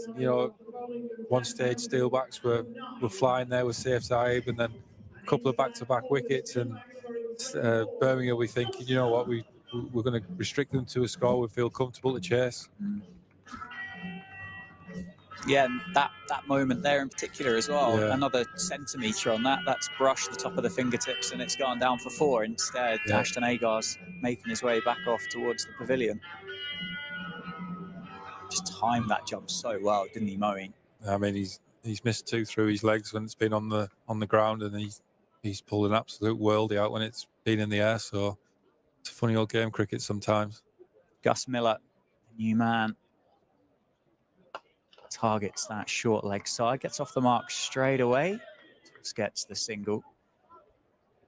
See how much they've squeezed the gap there between cow corner and long on, just because of the dimensions. Huge gap now between cow and deep square, so it's favouring a sort of hard sweep, but it'll be a tough shot to play against Dan Mousley with the pace he's bowling to get it square. It's hidden outside off stump through to the keeper's gloves. Going to be a dot ball, particularly to get down to play that sweep shot, having seen 2 Dan Mousley bumpers as well. Yeah, I mean, yeah, the only saving grace with that is you can only bowl 1, and he's used it. Very good point. It's going to be a short arm jab down to the man at long off. Oh, Gus. Miller looks for the second. Gets home. It's going to be just the single to finish the 19th over then. It's 179 for 6 off 19. 6 legal deliveries left to bowl. And it looks like, unless I'm mistaken, it's going to be Zach Folks, is it? Zach Folks, yeah. None for 21 off 3 overs. Interestingly, I'm sure George Garton and Birmingham fans won't need any reminding, that over against Worcestershire, 32 runs, wasn't it, at Edgbaston? I mean, but 2 overs, 1 for 6 for Garton here tonight. Yeah, we're obviously thinking that Zach, maybe with the pace out the ball that he can bowl, he's maybe a bit tall and gets a bit more bounce. It's quite hard to hit it to the longer edge. I'm sure they've got some thoughts behind it, but again, he's bowled quite well as well, but Gart's a little bit hard done to. There is that change of pace. It's not worked. That's gone all the way for 6. McManus waits for it, times it really well. He's over the top of deep square leg, and it's going to be 6 off the first ball of the final over. 185 for 6. So the Steelbacks are 1 above the par score here at Wantage Road. Yeah, it's great. I think Al Davis might be just thinking left-hander at the end, angled. Maybe that was a better option after that first ball's gone for 6. So it's a full toss. It's muscled down the ground. It's over the man at mid-off. He's up inside the circle, so it's going to be back-to-back boundaries for McManus. He moves to 21. 6-4 off the first 2. All the pressure now on the Bears and Zach Folks. What can he do? Can he respond? 10 off 2 for the Steelbacks. 189 for 6. Can they get over 200? They're looking like they could be. Great Yorker. Very well bowled, well played by McManus. He's striking the ball beautifully, isn't he? He really is. I think they've got to be pushing here for as close to 200 as possible. McManus has to get back on strike. 22 off 10 for Lewis. He needs to get back down that other end. Yeah. Do you think that would have been the conversation there between the two of them? I'm hoping it has. Even if it goes through to the keeper, I'd like to see Lewis get down that other end. 200, something they've got to be pushing for. Goes for the ramp. Well, I mean, shot. If it was the conversation between the two of them, Gus Miller's completely ignored it and gone, you know what, I'll just stand inside the line of it and ramp Zach Folks over fine leg for 6 anyway. 196 for 6 then. That's a great cricket shot. It's absolutely flown. It's into the Curo Lounge down there. That's the Northants Saints rugby team down in all those green shirts. I don't know whether that one was caught or not, but you'd hope it was, wouldn't you? Although I suspect they might have had a bit of hospitality this evening. Yeah, they do enjoy the cricket, don't they? The rugby lot. I know there's been links getting stronger between the county and the Saints, which is great. Sharing the experiences and growing Northampton as a town as well. They're a fine rugby team, aren't they? Certainly are. 2 balls left of the innings. Miller goes again. Pace off from Folks. McManus doesn't run through to the wicketkeeper. Benjamin does well. Good delivery from Zachary Folks. Yeah, if you want to watch a few of the Northants Saints rugby team on the cricket field, you can come down on Sunday, can't you? Rob Keogh's 11 versus Courtney Law's 11 as part of Rob Keogh's testimonial year. Will be here at Wantage Road. Well, I'm glad it's a game of cricket, not a game of rugby. Last ball of the over. Pace off again. Gus Miller brings it into the leg side and we'll just settle on the single. He's disappointed. 197 for 6 then after 20 overs. The Steelbacks having been put into bat by Alex Davis and the Bears. So the Bears will need 198 to win. And there are the Northants Saints, the Premiership winners in the ground this evening. I believe they'll be doing a lap of honour with the trophy. Anyway, 198 to win then. I think the Steelbacks will be really happy with that, especially after the watchful start and the power play. They had to work hard to get a score on the board. Saif Saeed's knock was unbelievable to get the team in the position that they're in now. And a bit of a cameo there from Lewis at the end has just got them to a total where you think, you know what, we've got a hell of a chance here, and Birmingham have got to come out and play really well to chase these runs down. So game on. Hopefully it means the Steelbacks secure a quarter-final. And if it doesn't, it means someone's played out their skin for Birmingham to get them over the line. So yeah, absolutely. Well, they've got a batting lineup that would be more than capable to chase 198, but that new ball attack for the Steelbacks will be licking their lips, having watched the Bears seamers nip the ball around early doors. Let's take a 5-minute breather, shall we? And we'll be back as the players make their way out to the middle.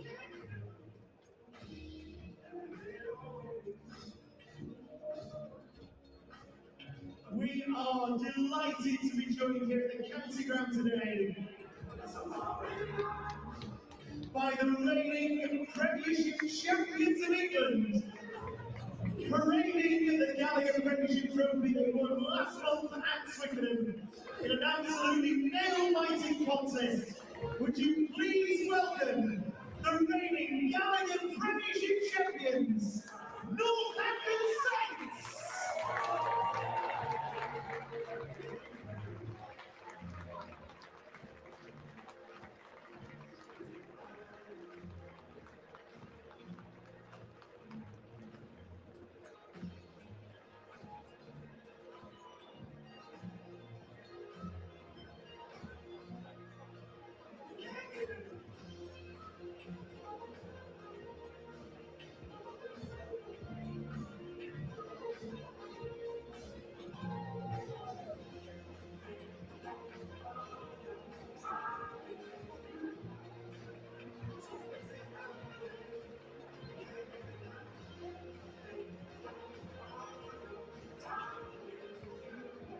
Saints' first final in a decade, taking on a backside who were in their first final in 9 years.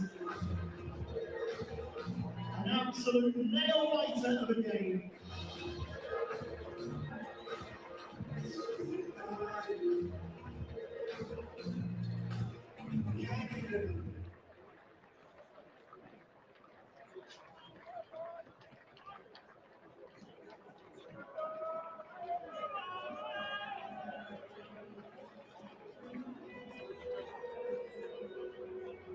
Saints games this year over at Cinch Stadium in Franklin's Gardens were absolutely thrilling.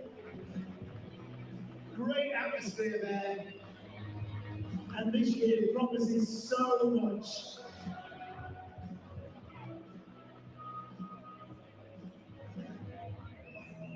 We are delighted to be joined by our friends and neighbours, Northampton Saints, here at today's game.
So tomorrow night for the Steelbacks, we are heading up to Lancashire. Hopefully, depending on how this next innings goes, we'll call quarter-final spot in the bag. Of course, it's a big old ask. You know how good Birmingham Bears are. But we're looking ahead as well to the start of the one-day cup. Plenty of exciting games to look forward to this year's one-day cup. We are here at the County Ground on the 4th of August for a pre-match Castier Community Day, when all tickets are just £2 again. A week later, on Sunday the 11th of August, our Brinton Forest Family Day, when adult tickets are £5 and under 18s can go on for free. Loads of activities through the day. Keep an eye on our socials for more information in the building. Buy your tickets at ncc.co.uk /match-tickets.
As they make their way past the Brinton Foresters stand, please give a huge welcome to the reigning Gallagher Premiership champions, Northampton Saints.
Who tries for Saints from Tommy Freeman on his way home, Alex Mitchell.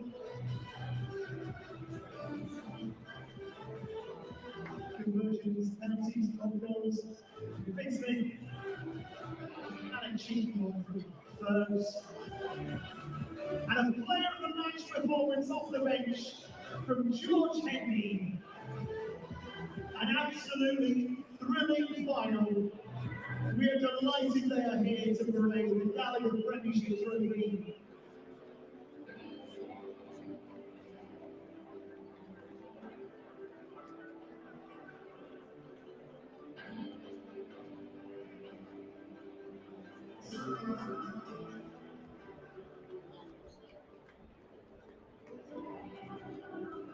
But there is a small matter, a huge second innings on its Players making their way out to the middle to start the second innings. The Birmingham Bears will require 198 to win to beat the Steelbacks. The Steelbacks have got a bit of protection there, haven't they? 197 for 6 in that first innings. Haven't been asked to bat first by Alex Davies and the Birmingham Bears.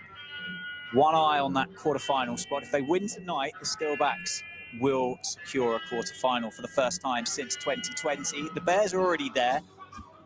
Can the Bears upset the home team and the home crowd tonight? Yeah, we're certainly hoping so. They've certainly done the first half of the job pretty well, thanks to Searside's knock. I think it's all going to be down to this power play. I think, you know, looking at the way the wicket played as the game went on for the Steelbacks, and it did look like it got slightly easy at the time. People coming in and timing the ball from ball one, Papara, McManus. But we know the start was quite watchful in the way you had to go about it. Birmingham bowled pretty well, got the ball in good areas, got it to nip around, and made it hard work for the Steelbacks batters. So, you know, the Steelbacks will be looking to make inroads early with the ball. Certainly two prize scalps up in the batting, Moeen Ali and Al Davies, who fantastic T20 batters. Dave Willey with a new ball for the Steelbacks, so he'll be open for early wickets and try and get ahead of the ball. Keep driving that run rate up and trying to force some errors along the way. Oh, here goes David Willey. Moeen Ali on strike. And that's gone straight away. What a start for the Steelbacks. The skipper removes Moeen Ali. First ball of the innings, just follows it, just pokes it as it swings away from Moeen Ali. McManus with a smart take behind the stumps. And it's 0 for 1. An absolute dream start for the Steelbacks. Huge game. As I say, hoping to get that quarter-final spot. First half of the job job's been done, and Dave Willie's has pulled a wicket out first ball. Price Gal, Moeen Ali. We all know how good a cricketer he is and how many bowling attacks he's taken down over the years, and Dave Willie's had the answer there. Great. Away shape, bit of bounce, little feather straight through to the McManus there. So a dream start with the ball for the Steelbacks. Yeah, fantastic start by the skipper. Be hoping for a bit of deja vu with what happened here last time against Durham. 3 wickets for not very many in the power play. Dan Mousley in at number 3 for the Bears. And the swift departure of Moeen Ali. Dan Mousley still getting dressed as he's walking his way out to the middle with the helmet. The gloves are still not on yet, but he's there. And David Williams, Steelbacks, have just strengthened that slip cordon as well. Vasconcelos at first. Gus Miller finds himself at second slip. I know there's been a lot of talk about the tactics and conditions they wanted to play in this game. Leave an extra bit of grass on. Get a bit more lateral movement, bit more bounce. The way the Steelbacks had to go about the batting, quite watchful to get the score. Exploit the wicket first ball. Appeal for LBW second ball. Not much interest from David Willey, but certainly a bit more life in the crowd now this evening with those 197 runs on the board and the departure of Moeen Ali. Definitely, the crowd's coming alive here. 2 slips in play. Dave trying to get another wicket here. He's leading from the front as he does. His pace is up. He's swinging it. Now Mousley advances, and there is a big appeal for LBW, but that's got to be close, hasn't it? That's got to be close. Maybe the advance down the wicket's just saved him, but that didn't look a million miles away. That's hit him hard as well. It was a big, big appeal, wasn't it, from the Steelbacks? Maybe a fraction. Now we know that there's been a bit of bounce out there this evening, so I think unless it hits you on the bootlaces, having shimmied that far down, I think you're going to do well, aren't you, to be given out LBW? Or you're going to be pretty unlucky, I think, if you're going to be given out LBW having advanced that far. Absolutely. Is it DRS when they say if you go more than 2.5 meters, you just go away, you're scot-free at that point? So maybe it was one of those. Anyway, David Willey into bowl again. And that is gone. He's got him this time, inside edge, through to the keeper. David Willey's on fire. That is the skipper leading by example. And geez, he's pumped up this evening, Dave Willey. He's fired up, Dave. Big game, big players. Want your big players to stand up. Dave's done that with a ball here. What an opening spell from him. He's done it around the world, as you say. He's international cricket, franchise cricket. He's one of the best with the new ball, and he's shown his strengths here. 0 for 2, the Bears. Dave Willey putting on a clinic for the Steelbacks.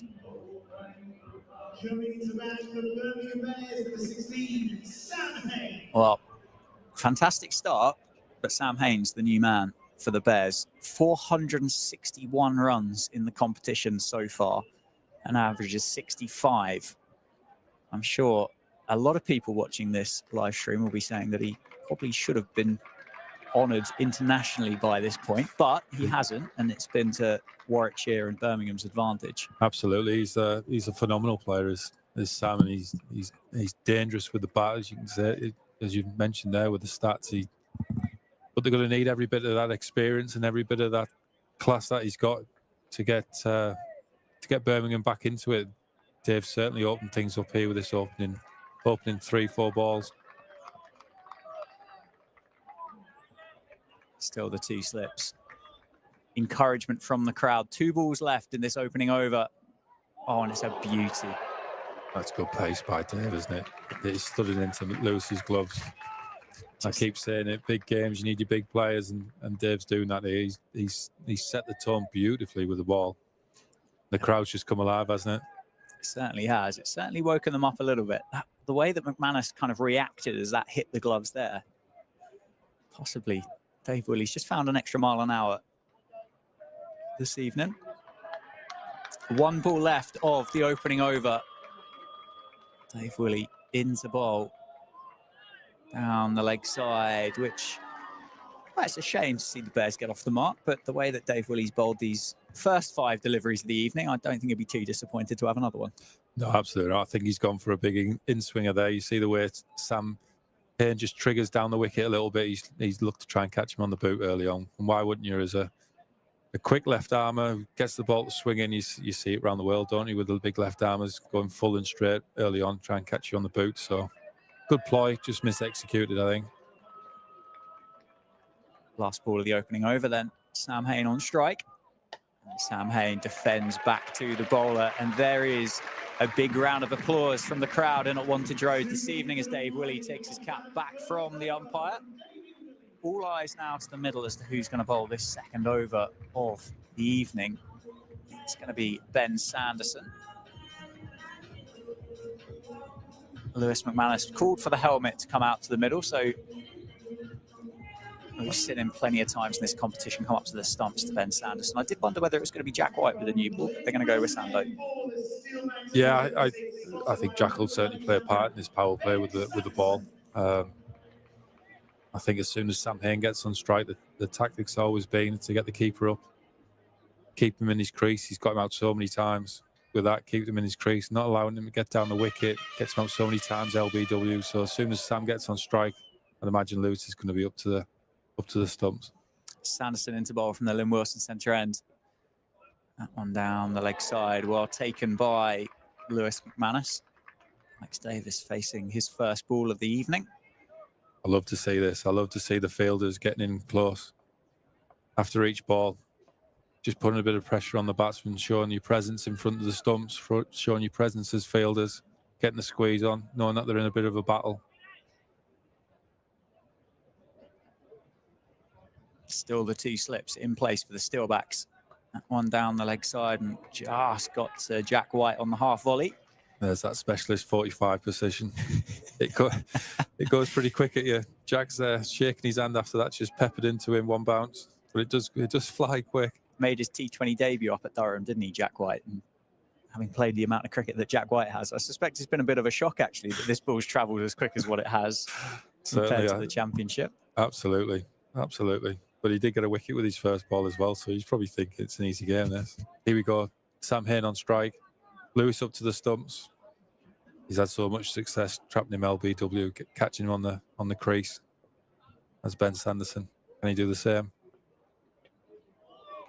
It's gone the other way. Give himself a bit of width. Take by McManus. Yeah, Hain's just tried to give himself a little bit of room there with that short offside, isn't he? Well, I say a little bit actually. He's kind of offered another stump's worth outside leg. I don't think he's ever done that to Ben Sanderson, but he knows why Ben Sanderson brings the stumps up, so he's obviously playing with him a little bit. There is that plan, that tactic that you mentioned. It's going to be a leg by. It's a bit too straight from Sanderson. Brings the skipper Davies back on strike. Still a bit of nervousness around the crowd, isn't there? You'd think any other night it would be electric at Wantage Road, but with that kind of quarterfinal on the horizon, there's a lot of people here that are just a bit nervous. Jack White. I was saying about 45 being a specialist position. It used to be the guy that wasn't the greatest fielder. Now you've got to have someone in there that's a great shot stopper. That's a great hand from Jack White there, diving stop. He could have been taken, but he saved 4 runs for sure. As you say, another day that might have just run its way down towards the Curo Wealth and been the first boundary of the evening, but Jack White got enough on it just to stop it. As you said, it could have been taken. It wasn't. It's 5 for 2 off 1.4. Hain back on strike. That one is going to go down to the boundary, and it's going to be wide, signalled by the umpire.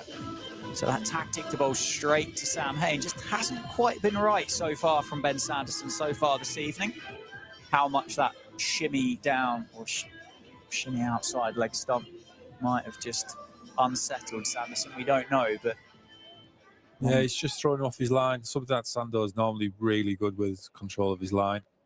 And he's just got a fraction straight. You see that one just kept going down the leg, didn't it? So little adjustments to make. Oh, and he's back on it there.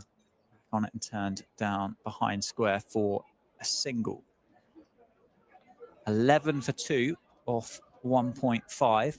10 runs coming off the over so far.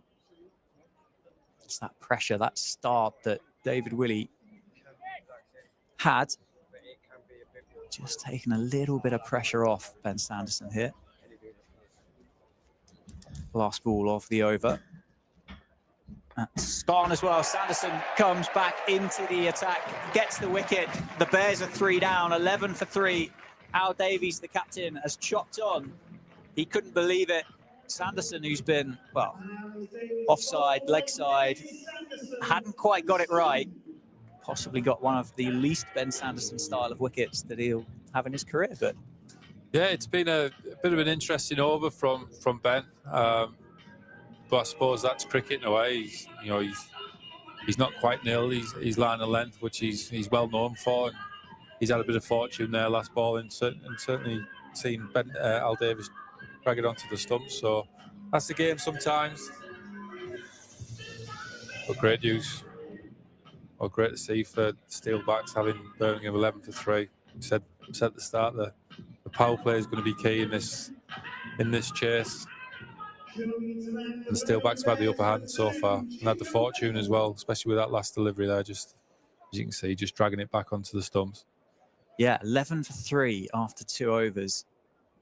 Sanderson with 1, David Willey with 2, and he will continue from the David Capel end. The new man for the Bears in at number 5 is Jacob Bethel.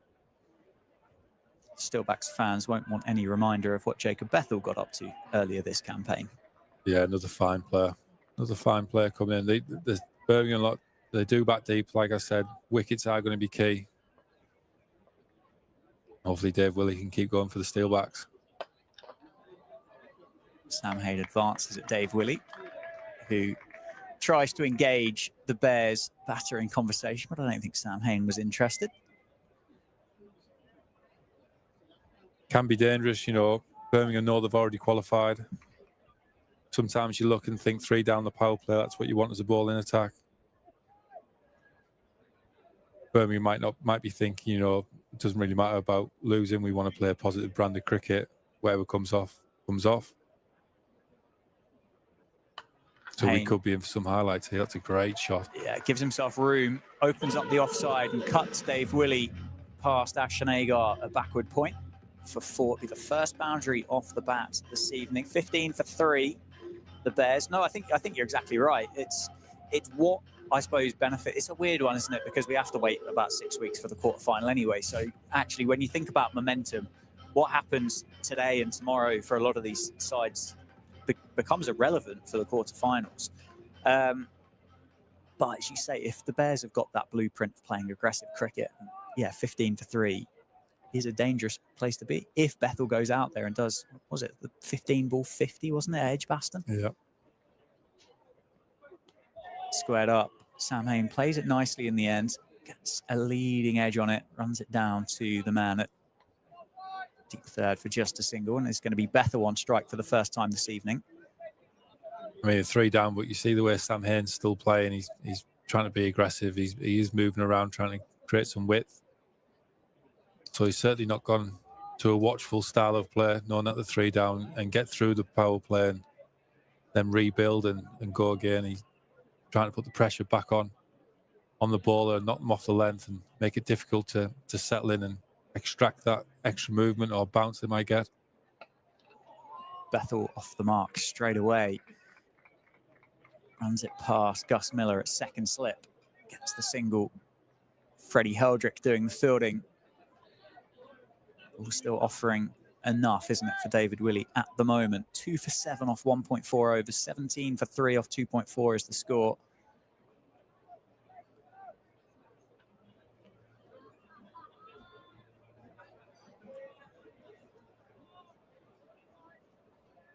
Down to 1 slip. Vasconcelos, the man who stays with Sam Hain on strike, who advances and to bottom edge on that, drops into the leg side, misses leg stump just for the single. 1 ball left of the 3rd over. it just still feels tense, doesn't it? It does. I was just thinking that it's just gone quiet again. Obviously, everyone knowing what potentially could come of winning this game and qualifying for the quarterfinals. Steelbacks must be delighted with the way they've started here, 18 for 3. Absolutely. 2 slips back. Gus Miller back alongside Vasconcelos with Jacob Bethel on strike, who pulls that one away. It runs down over the slip cordon, and it's going to beat Freddie Heldrick. Not in control of that shot, but it doesn't matter. Landed safely, and it's run away for 4. Takes the score to 22 for 3 off 3 overs. Yeah, I think that ball could have gone anywhere really, and he's managed to get it straight over the slip and the keeper for 4. So Birmingham not holding back. They're still trying to put pressure on. Change ball this end. Ben Sanderson taking out the attack and Jack White coming into it. Similar type of ballers. Jack a fraction quicker and taller in terms of his release point. He'll get a bit more bounce and a bit more lateral movement probably out the surface. I think it's a good move, get him into the attack while the ball's still hard and still has a bit of shine about it under these floodlights.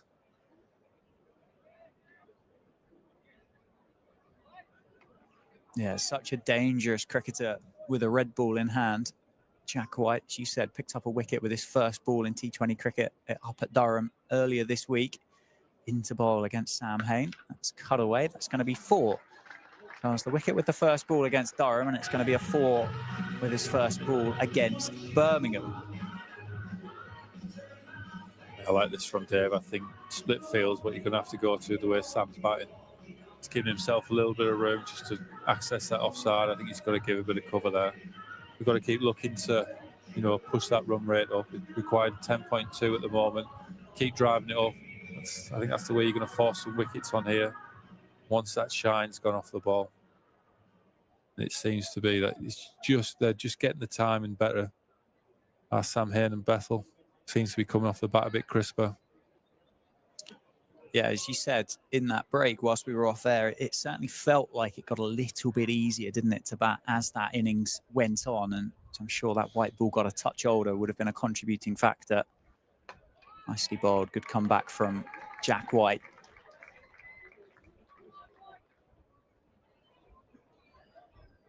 He's a great operator, is Jack.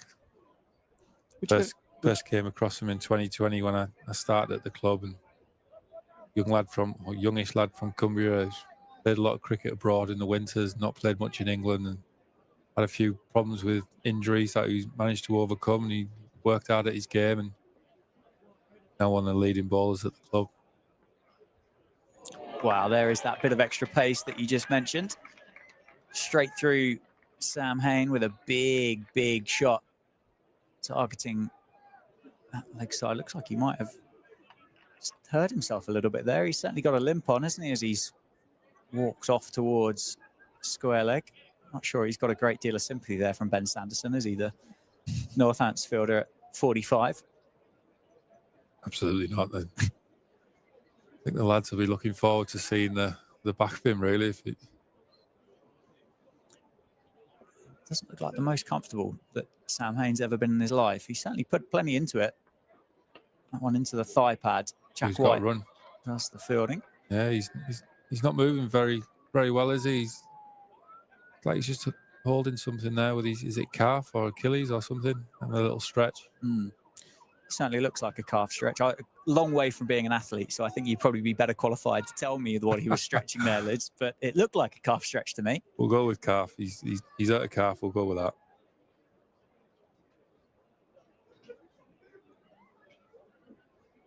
He certainly won't be getting a runner, I don't think. So he'd have to, if he can't run, we're going to see some fireworks from Hain. So we'll see how that unfolds over the course of the game. Jack started well here. I know first ball went for 4, but he found his line, he's found his areas, getting a bit of movement out the surface. Around the wicket to the lefty. Well bowled, well played. It's almost championship cricket the way there. It wasn't far away, was it? I suspect Jacob Bethel was probably eyeing up that short leg side boundary, mind you, which he might well do in championship cricket, to be fair, against against any seamer that comes up against him. But last ball of the 4th over for Jack White. I'd be amazed if Sam Hain doesn't get a little bit of treatment at some point. 27 for 3, the score, and it's 27 for 3 after 4 overs as Jacob Bethel does the fielding. It's just that extra bounce Jack gets. It's just Sando, if he's not quite got his zip and bounce out the surface, is obviously because he's a fraction shorter and the release point's a little bit lower, and sort of hit through the line a little bit, whereas Jack's really over the top and just splices the bat and hits you on the stickers, so it makes it hard to line up. You see Sando coming on at the other end now. I think this is a big over for the Steelbacks, and I think Birmingham will be looking to put a bit of pressure on Sando here, knowing that the first over he bowled didn't quite go to plan. Yes, he got the wicket, but didn't execute as well as he wanted to. But these guys will be looking to put a bit of pressure on as early as possible for Sando. Yeah, Sam Hain on strike. McManus is up to the stump straight away, as we saw in that first over.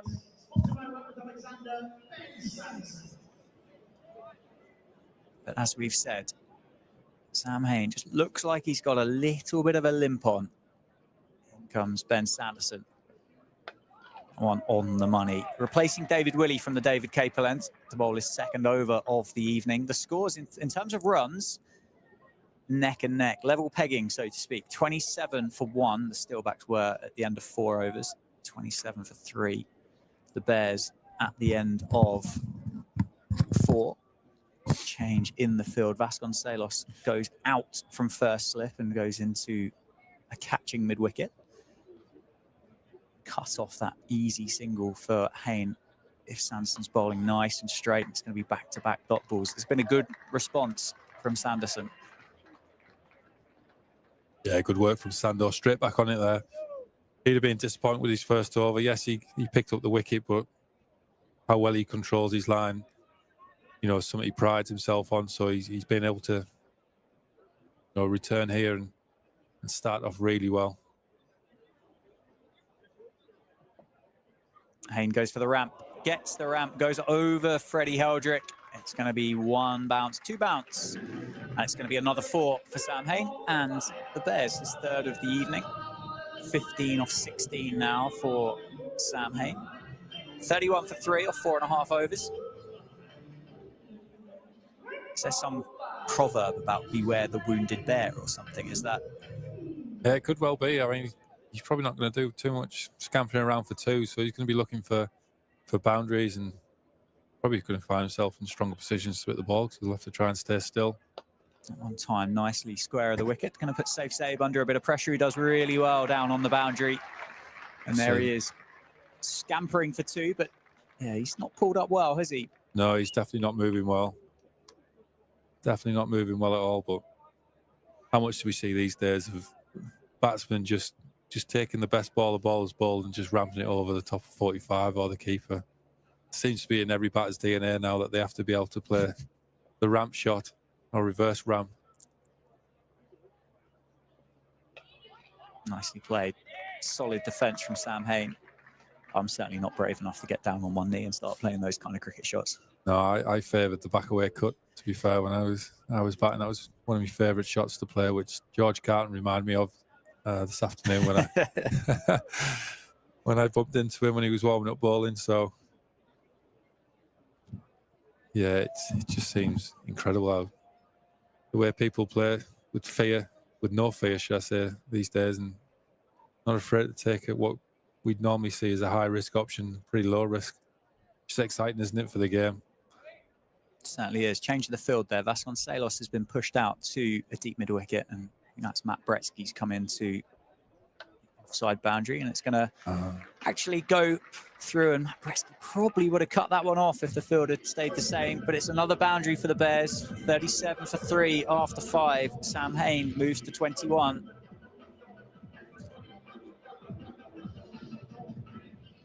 Sando will be disappointed with the end there of that over. I think it was a good option to change the wicket and put 2 out on the leg side, but unable to execute and get it hit out to there. But credit to the batter there for a good shot. He pieced the gap and got himself a boundary. So yeah, we're in for a good game of cricket. We certainly are. We certainly are. Sam Hain doing his best to close down Michael Pepper at the top of the charts for the Blast, the run scorers. 550s for Sam Hain in the competition so far. The best of 98 not out as Jack White continues from the Lynn Wilson centre end. 37 for 3 is the score. Last over of the power plate. Jacob Bethel can't get on top of the bounce. That extra bounce, as you've just said, from Jack White.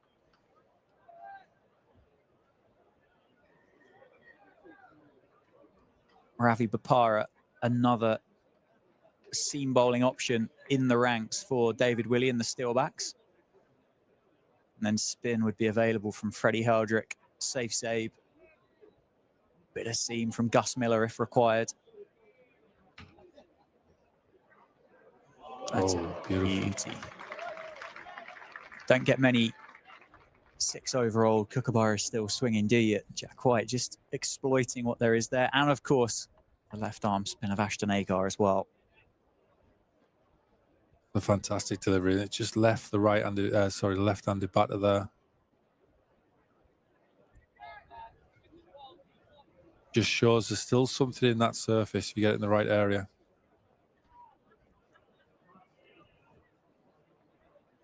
That one is in Jacob Bethel's right area, and it's out of the ground through the trees, and it's going to be 6. First 6 of the evening, and it comes off the bat. Jacob Bethel, who moves to 11. And it's not exactly Mystic Meg-esque, is it? But that ball being deposited out of Wantage Road has brought about the Warwickshire or the Birmingham physio for Sam Hain, who called for that pretty quickly, didn't he? I think it was last year against Lancashire. Stephen Croft, I think, was batting on one leg and ended up. Did he get 100? I think he got 100. Yes, that's correct. Yeah, maybe you are right. Beware the wounded. What was the phrase you used? A bear. Bear. But I'm not sure that's how the proverb goes. If I don't know if there is a proverb. I don't know. Well, there is now. It certainly we'll is. go with it. Jack White just dropping fractionally short there. Bethel leapt onto it, and that's a good hit. That is a good hit. You don't see many go out of the grounds in that area, do you?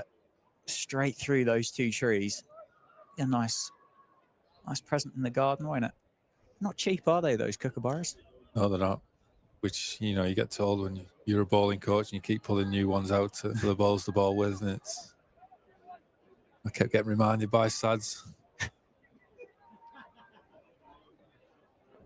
43 for 3. 5.5 overs. Jack White back on it. Good return ball up from Jack, challenging that forward defence. You don't often talk about that in T20 cricket, but after you've been for a boundary, it's sometimes the comeback ball is the most important one. Obviously you want to try and regain that pressure as soon as possible and not let the batter get away with it. So great comeback from Jack. He'll be looking for a wicket. Steelbacks are looking for a wicket here just to finish off that power play 4 down, and I think they'll be in the box seat. Bethel's going to take on Miller, who has a shy at the non-striker's end. Bethel through easily. My comment before that was going to be about how much of a hindrance is the wrong word, but how much of an impact would it have on Jacob Bethel if he is batting with Sam Hain, who clearly seems to be struggling with some form of muscular injury? That quick single kind of goes away, doesn't it? Yeah, I think Bethel's just got to play his game, and if Sam's not up to it, then he's not up to it. He's got to find a way of whether trying to keep the strike and score boundaries and give Bethel the odd ball or whatever it might be. But they need to find a way to bat well together. It's a good shot. It's a smart move there from here to get the boundary down to third there, back away, give himself a bit of room. They'll certainly be having a discussion, won't they, about obviously, look, I'm struggling to sprint 2s. You're just gonna have to push me out and get through it still. I just know I'm not gonna be able to run it my quickest. Yeah. But let's keep, taking opportunities to keep the scoreboard ticking over, which is what they need to do. They can't just let it dry up and just expect to hit boundaries, because they're still required 10 and over. Yeah, of course. Well, end of the power play then. 48 for 3, the Bears. They are 8 runs ahead of where the Steelbacks were at the same stage in the first innings. difference being Steelbacks were 1 down, the Bears being 3 down. Jacob Bethel on strike, 12 off 9, 1-4, 1-6, which we just saw off the previous over. Sam Hain, 25 off 20. We're going to get a change of bowling from the David Capel end. The first look of spin this evening for the Steelbacks, and it's going to be the Australian overseas Ashton Agar.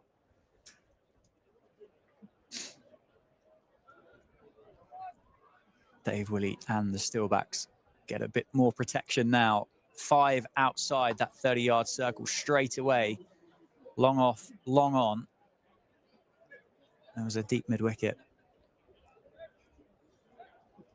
Sorry, a deep cover, a backward point and a deep mid-wicket for Jacob Bethel, and that field will stay the same for Sam Hain. As I say that, Sanderson comes in off that boundary.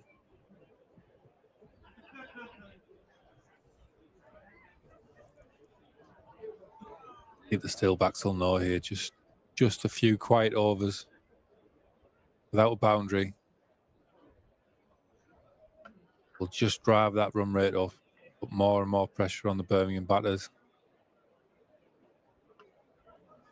Probably one of the reasons why the only games that have been won by teams batting first have been high-scoring games. Just knowing that you can score quite freely when you get going. The run rate is going to play a big part in this, and that scoreboard pressure that people speak about. Gus Miller there doing well to keep that down to a single. It was straight at him, but it was timed really nicely by Jacob Bethel. 3 singles off the first 3 balls of Ashton Agar's over. Yeah, that run rate, she said, nearly at 11s. 10.89 is required.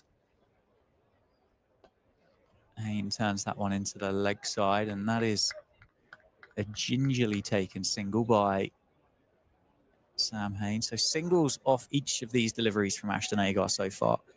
Would there be a number that a chasing team would be prepared to let that get to? I think it's a shot. It's a great shot. Yeah, gives himself a bit of room, doesn't he? And hammers it past Ravi Bopara at short cover. Ashton Agar's good work at the start of this over. It's been spoiled slightly by Jacob Bethel. I think you always look at what you're most comfortable to chase in the last 4 overs, whether that's 50, whether that's 40. Certainly 10s and 12s seems very doable these days in the way the game's played. Oh, wow. Single to end the over. After all of that, Sanderson doing the fielding with a wild throw back into McManus, who was a long way from the stumps. Double bowling change for the Steelbacks. Jack White out of the attack. He's bowled 2 overs. He's going to be replaced by Ravi Bopara. 57 for 3 after 7. Sam Hain 27. Jacob Bethel 19. Agar's first over went for 9. Ravi's still the leading wicket taker for the Steelbacks in this comp with 13. Dave Willey. Actually, Dave Willey, they've gone leading wicket taker now with the 2 he's got. So Ravi's 1 behind. Needs to pull his finger out here and get back to the top of the leaderboard. I'm going to see some change of the pace, I'd imagine. Change of the pace into the surface with that short leg side boundary. That's just skipped off the top of the chicken van. And that's going to be another 6 for Jacob Bethel. Not quite as powerfully struck as the one in the over before, but the result is still the same. But Bopara starts his spell this evening with a 6. To the deep mid-wicket boundary. And it looks like it's come back. They've got it back. Yeah. Oh, it's come back, is it? Yeah, Happy days. rolling back along the wicket. A few painkillers for the batter, Sam Hain, as well. Again, the margin for error to that short edge is really small. Ravi's just dropped it fraction short, and Bethel's been able to jump straight onto that and pulled it over to what you say it was, the chicken van. It is, yeah. Nice. Pretty tasty down there as well. It's not bad. It's not bad. They do good food around here. It's good options, isn't there? Yeah. Certainly the Memsar tent seems to be the most popular. That one powerfully struck down to Matt Bretsky on the cover boundary for just a single.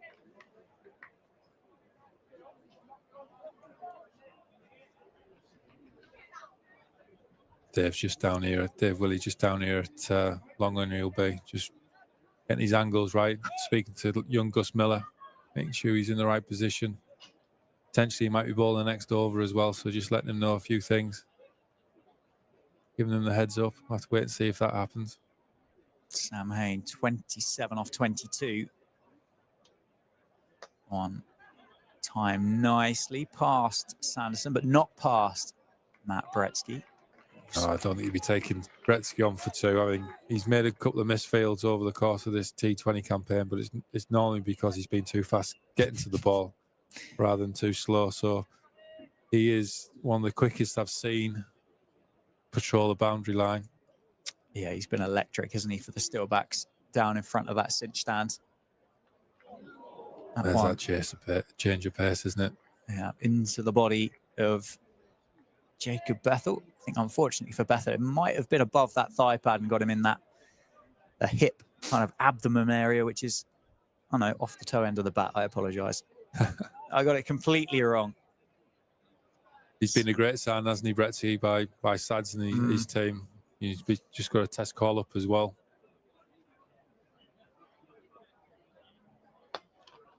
Yeah, he's been fantastic. He's been great to watch, and as I say, been one of the quickest, the most electric fielders I think I've seen in T20 cricket. Oh, definitely. Across my kind of time of watching T20 cricket, I think he's so fast across the outfield.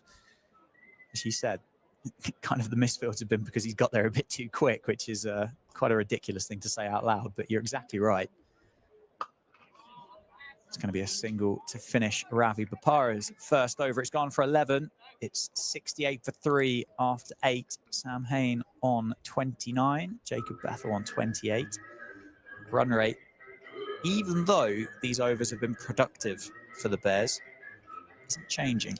Still 10.8 required for the Bears if they're to be successful. Yeah, I think they're probably looking. Look, if we can keep it 10s. At some stage, get it down below that, but keep it ticking over at 10s. They'll be happy with that, knowing that that means they're getting boundaries and over. Keeping the scoreboard ticking. Change of bowling from the David Capel end. Ashton Agar just bowling the 1 over. It's going to be replaced by the left-arm wrist spinner, Freddie Heldrick. Jacob Bethel on strike. He's got the short boundary to his offside this time. He's picked up some important wickets this year, Freddie, with the ball. He's been slightly on the expensive side, but we know he can take wickets, and he's done it in the past. Yeah, genuine wicket taker, isn't he, Freddie? As you say, slightly more expensive than what we've been known. What has he taken this year? 10 wickets at 22s. I think it's been a bit of a change of ends, hasn't it, for Freddie? Previously, he's probably done a lot of his overs from this bottom end here, bowling out to the longer edge, whereas he's been used a bit more now, having to hit or bowl to that shorter edge, knowing that he gets a bit more bounce. Not as easy to line up if, your first couple of balls, you try and take him on to that short edge. Will he get a top edge and force a wicket-taking opportunity with people trying to sweep him? Yeah, not quite as quick as Dan Mousley, is he, Fred Heldrick? But he's quick. He's quick through the air. One dragged down and pulled away for 6 over Ben Sanderson. Jacob Bethel doesn't miss out on those, and that's his third 6 of the evening. Takes him to 35.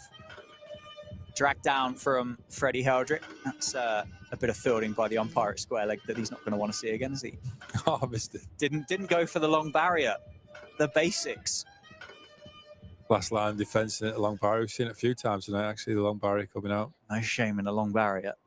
Rather that than bending down to pick it up and letting it roll through your legs. Short, well stopped. Run out chance. Oh, that would have been out, wouldn't it? Bopara tidying up off the great bit of fielding by Dave Willie to start that in the first place. Bethel would have been a long way short had Bopara have hit. Angle was in Bethel's favour, to be fair. There was one stump to aim at for Bopara, but that would have been close. Yeah, it would have been a close call. I think Freddie's just not quite settled into his length here. He's quite fast. He's quite short. terms of pitching, that one was a little bit better, a little bit more almost pace off in a way that you could get the ball land in a decent area on the wicket rather than being quite flat and fast, I suppose. You know, like when he gets it right, he just gets it to bounce that little bit more than other spinners, other wrist spinners. Last ball of Freddie's first over. Bethel on strike, and Bethel defends that one into the offside. 10 off it then, 78 for 3 after 9 overs. Jack White takes the cap off, passes it to the umpire, and he will return to the attack from the Lynn Wilson centre end.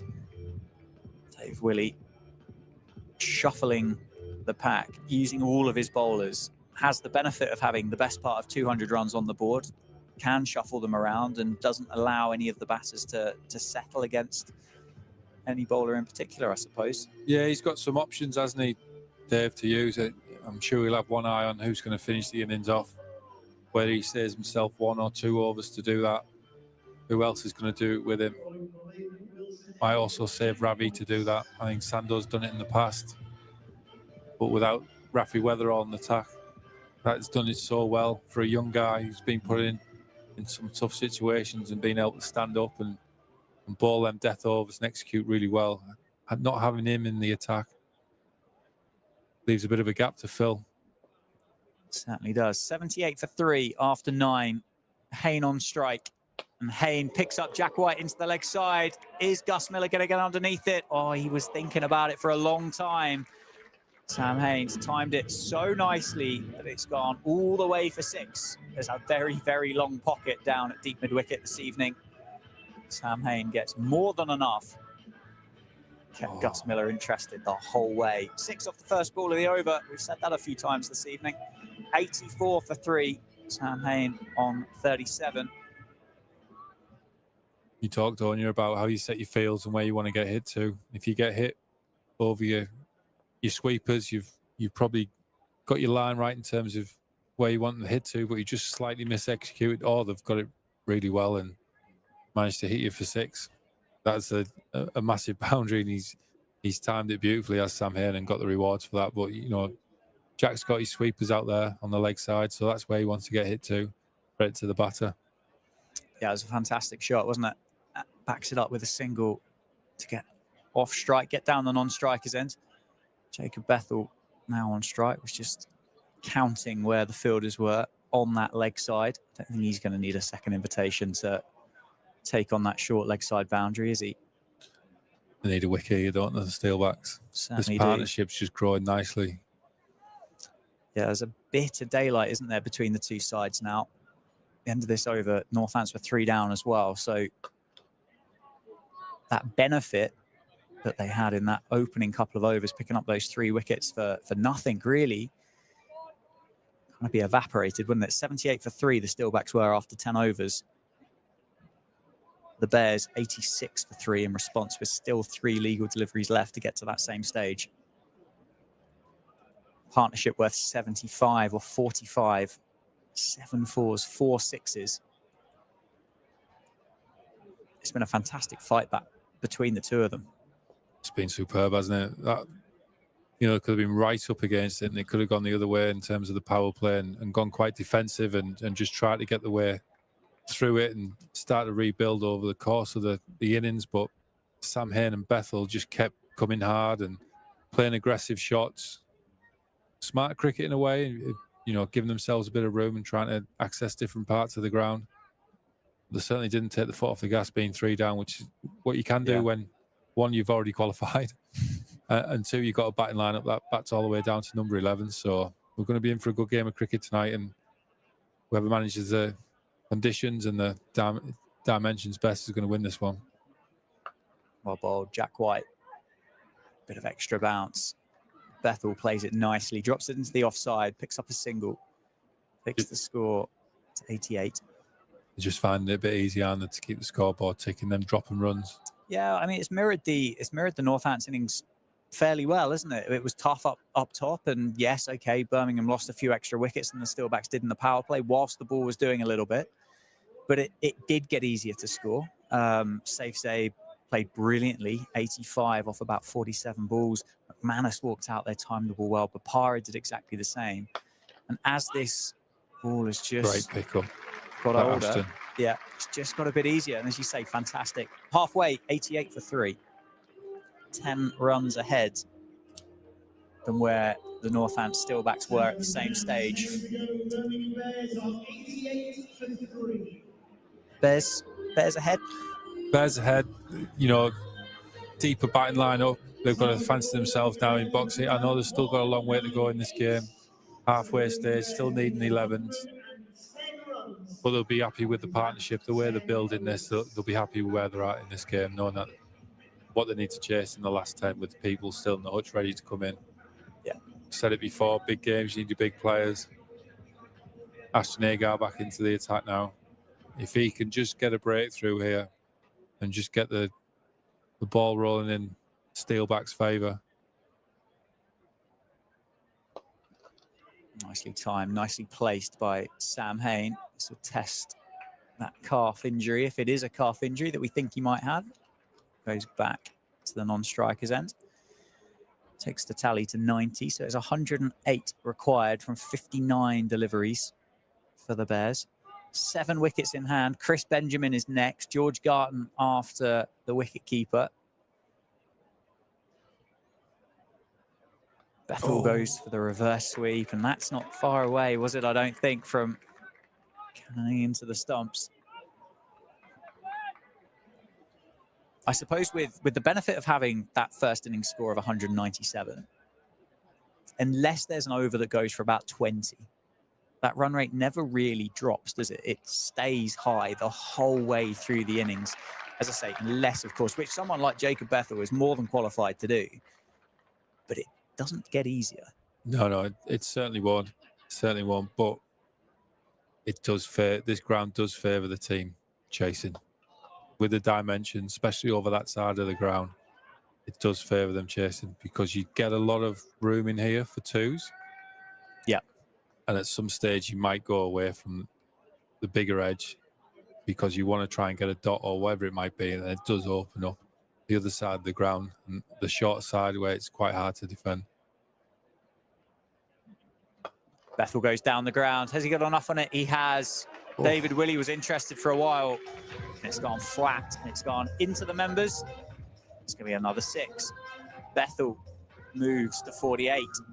What a shot that was. He's hit that hard, hasn't he? Some serious power, isn't there, to Jacob Bethel. As I said, 50 or 15 balls at Edgbaston earlier this summer against Northants. It was the second fastest 50 by an Englishman in the competition, I think, since the blast or whatever incarnation of the competition it was when it started. 99 for 3 off 11.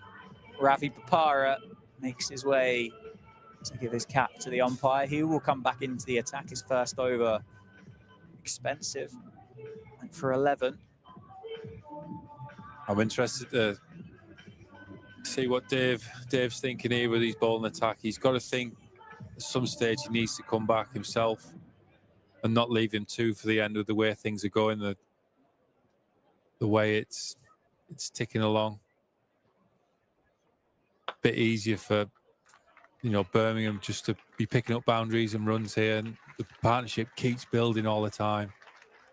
It's 100 up for Birmingham, 100 for 3 in the 12th over. I think Dave's got to think about getting himself back in for an over, try and break this partnership, try and force a bit of a rebuild in terms of someone else coming in new, getting the pace of the game. Unless Ravi can do it this over with his box of tricks. Yeah, the partnership now worth at least 90. And it's going to be worth 91 as Bethel comes back through for a second. Oh.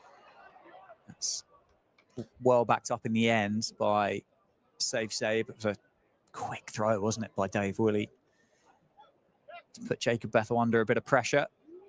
Dave's on tonight. You can tell the way he's moving around the field. He's picking up the ball, fizzing it in, the way he started with the ball. I just think he's got to come back here and try and break this partnership. I really do. I'd hate to think he'd leave him too late, or he leaves himself too late.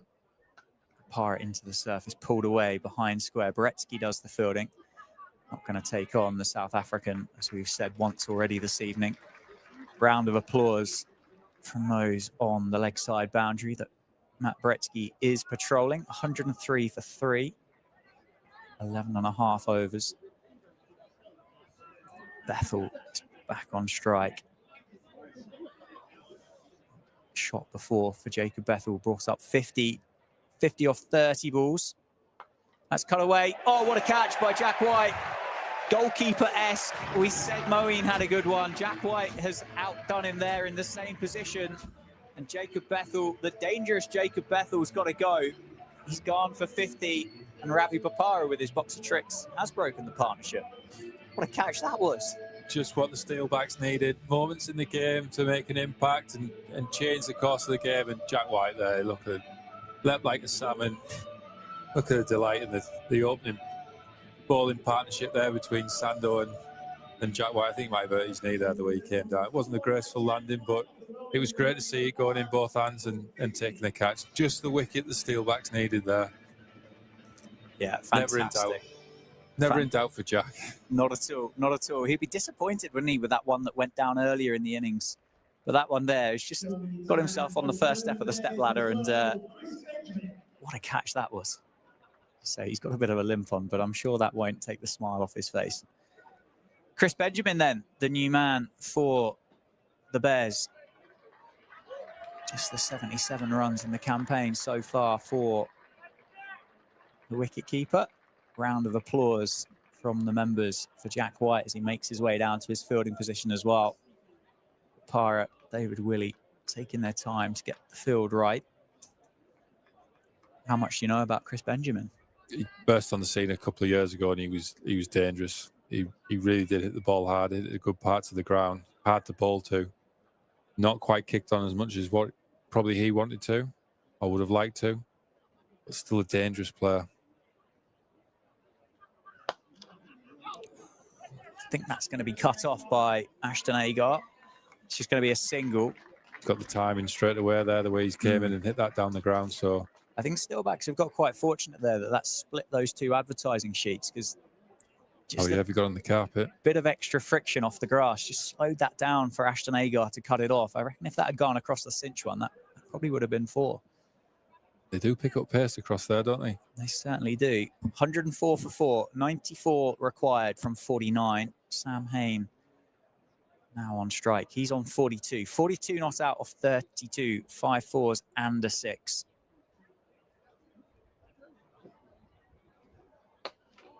Nicely timed by Sam Hain. They're going to put the pair under pressure. Agar's going to cut it off.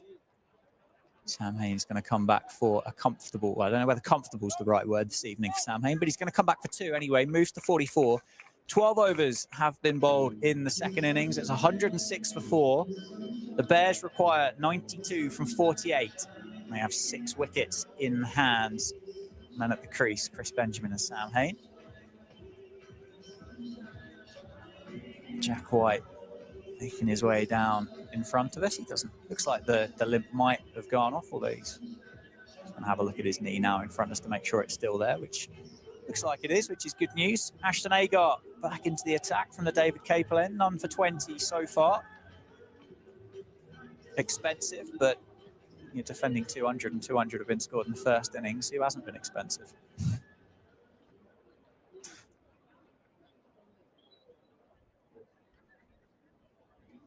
Steelbacks will be looking to just squeeze Benjamin a little bit, just try and get a few dots.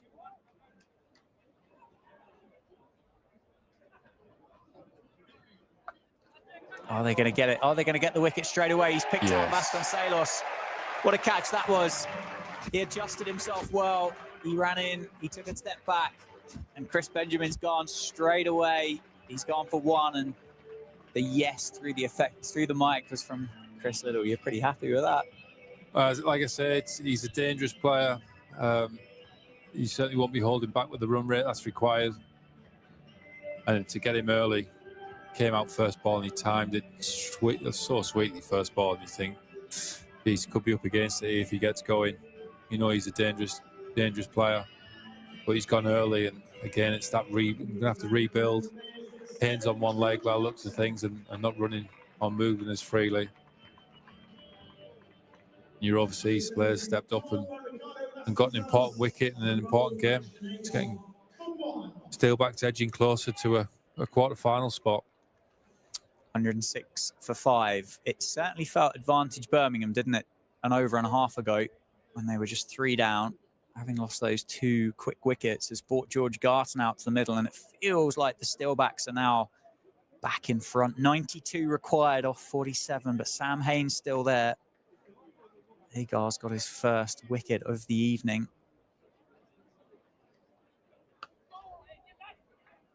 One quicker from Agar and turned into the leg side by George Garton. He gets off the mark straight away. Yeah, we've got the right and left hand here of Garton and Sam Hain. Obviously, we talked about that earlier, didn't we, with the short edge and being able to attack it from both ends. So it'll be interesting how these two match up. But Garton hasn't got much time to get up to the speed of the game pace. Oh, there's a big appeal for LBW. I think there might have been an inside edge on there. Agar, I think, indicating that it might have been sliding past a missing leg stump, in fact. 12 and a half overs, 107 for 5. We're going to replay of that LBW shout. Yeah, good call, just sliding down. On cut away through the offside. Sam Hain creates a bit of room, gets the single. Run rate now up over 12s. If Birmingham were to be successful this evening, 108 for 5. 2 balls left of this over.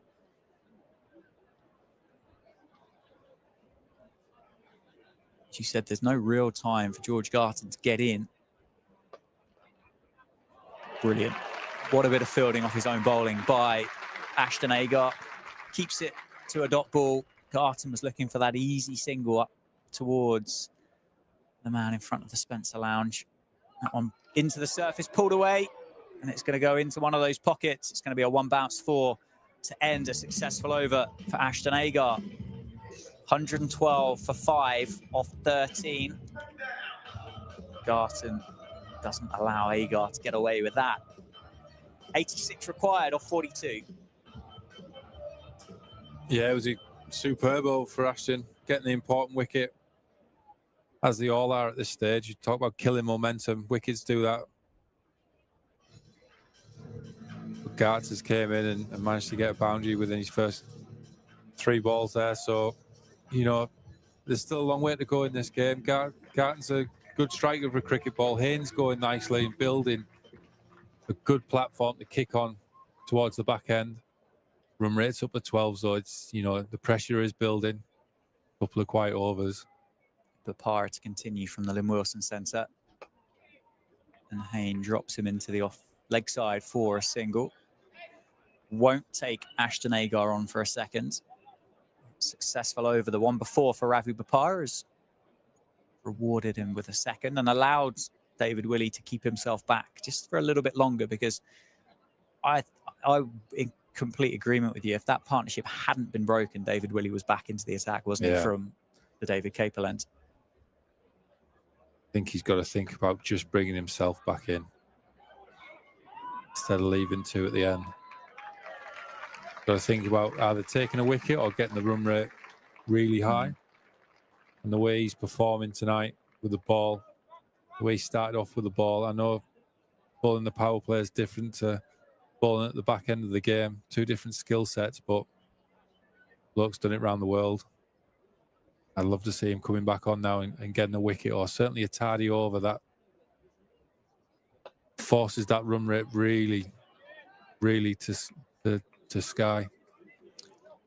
It's been a good start to this over by Ravi Bapar. Just 3 singles being conceded. 13 and a half overs, 115 for 5. 83 required off 39. He's been a great signing for the Steelbacks, hasn't he?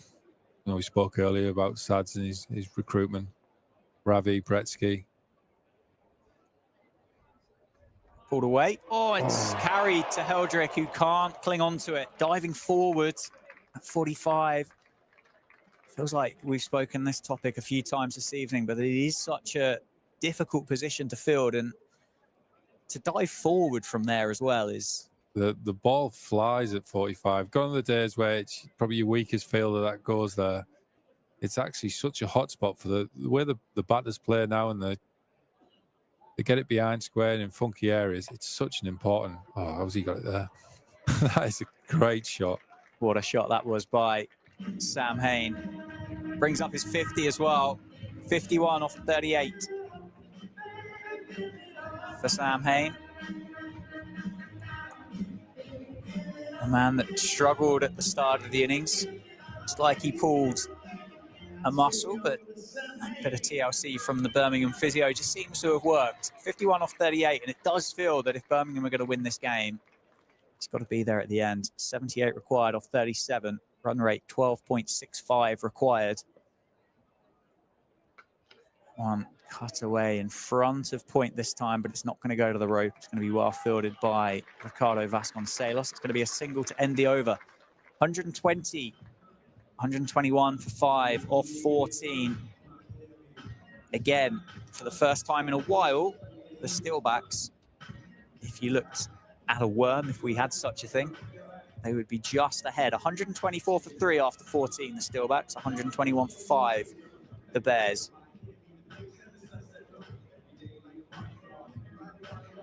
I think we're set for a good finish, aren't we, to this game? Agar continues. Still no David Willey. David Willey seeing it slightly differently to Chris Little this evening. That's why he's paid the big bucks. I suppose he'll be thinking if his teammates can keep doing the job they're doing right now, then that's nicely timed, isn't it? But it is at Matt Beretsky who cuts that one off with a slip.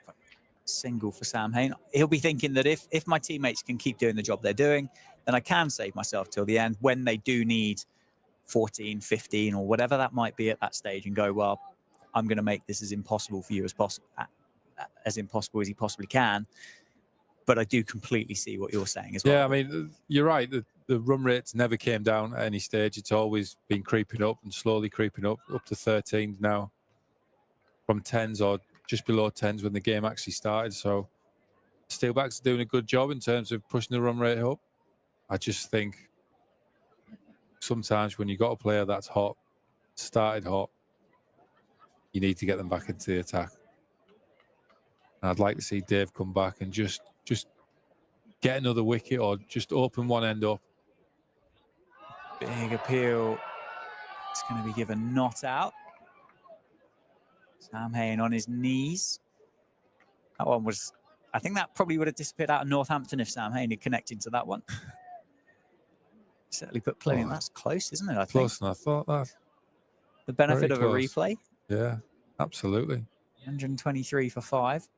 Full toss from Agar, but Dave will obviously, he'll be feeling it out there. He'll be feeling the game and where he thinks who's performing, where's best to put certain bowlers on from which end and stuff like that. He'll be feeling all out there, and he'll be mulling it over as he's getting into his fielding position now. Who's best to the next go, and should it be me, should it not? Two balls left of Agar this evening. One ball left of Ashton Agar now tonight at Wantage Road. He's got 1 for 29 of 3.5 overs. This final over of his at the moment has just gone for 3 runs. Can he get out of this over? Garton goes for a big swing, and Agar does get out of the over. It goes for 4. Great over by Ashton Agar there. 1 for 30 or 4 overs, as you say. Fantastic. 125 for 5.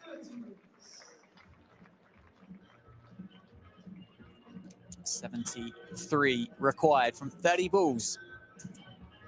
And it's going to be Ben Sanderson back into the attack.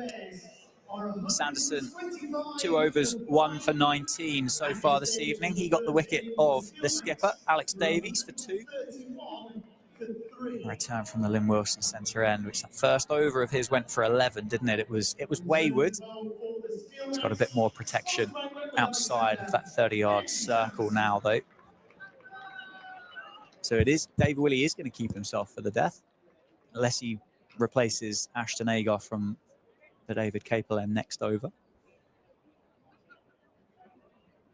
Great Yorker from Ben Sanderson. Straight through George Garton. Wouldn't have been far away from leg stump, that one, I don't think. Starts with a dot ball. 73 required off 29. Would be the first quarter-final for the Steelbacks since 2020, which I think is adding to the anxiety from the crowd, isn't it? You 73 off 29, you'd be going, oh, this is going pretty well here. Actually, they're watchful, they're nervous still. Another good Yorker played up towards David Willey, and it will just be a single. I think when you want, you make a bowling change and you want your ball to come in, and you're hoping that the skill set's up to scratch to execute from ball one. And Sando's certainly done that. That Yorker, his ball, first ball, and that follow-up ball there is being straight on the money, which shows the skill level that he has. Some people just talk about him in championship cricket and what he can deliver with the red ball, but to be able to come straight on, having fielded for 10 overs and ran round to execute a Yorker first ball. Yep, that one, uppercut over Freddie Heldrick, a backward point. Sanderson can't quite believe how Sam Haines got that there. What a shot that was. Change of pace as well for Sanderson. And he's almost an unbelievable cricket shot, the way he played that. Up. Yeah, I don't really know. Front on, isn't he, to that? And then he's really opened up and sort of worked it over short third. It's a fantastic cricket shot, and awkward one, to be fair. How would you bowl to someone that hits a decent ball in that sort of area? 126 for 5. Well fielded, I think, there by Ben Sanderson. Will just be a single. 127 for 5. Sanderson and Hayne there, I think, just in conversation as to how that previous shot did go down to the boundary. Almost a shot of what you'd expect to see at Wimbledon last week, wasn't it, really? With that kind of wrist, almost a backhand. Absolutely, yeah. It's just shows the way the game's going and developing each year. People are learning new shots and new areas to hit the ball. Time it so well. What a shot by Garton. Surely he's got all of that. He has. That's into the Jackson Grundy. The cry from the crowd was for the drop catch in the crowd, not for one of the Steelbacks fielders. Garton doesn't miss out on the full toss from Ben Sanderson. 137 for 5. Garton moves to 16. 61 required off 25. Last ball. Sanderson's over. 1 for 31 off 2.5. Can he get the wicket of George Garton? Garton goes again. Has he got it again? That's brilliant. Bit of fielding by Agar. It's out of our view, wasn't it? I was trying to peer around the commentary box walls, but couldn't see it. I should have just watched the TV instead. I was just seeing Vasco sprinting towards Ashton Agar as the ball was in the air.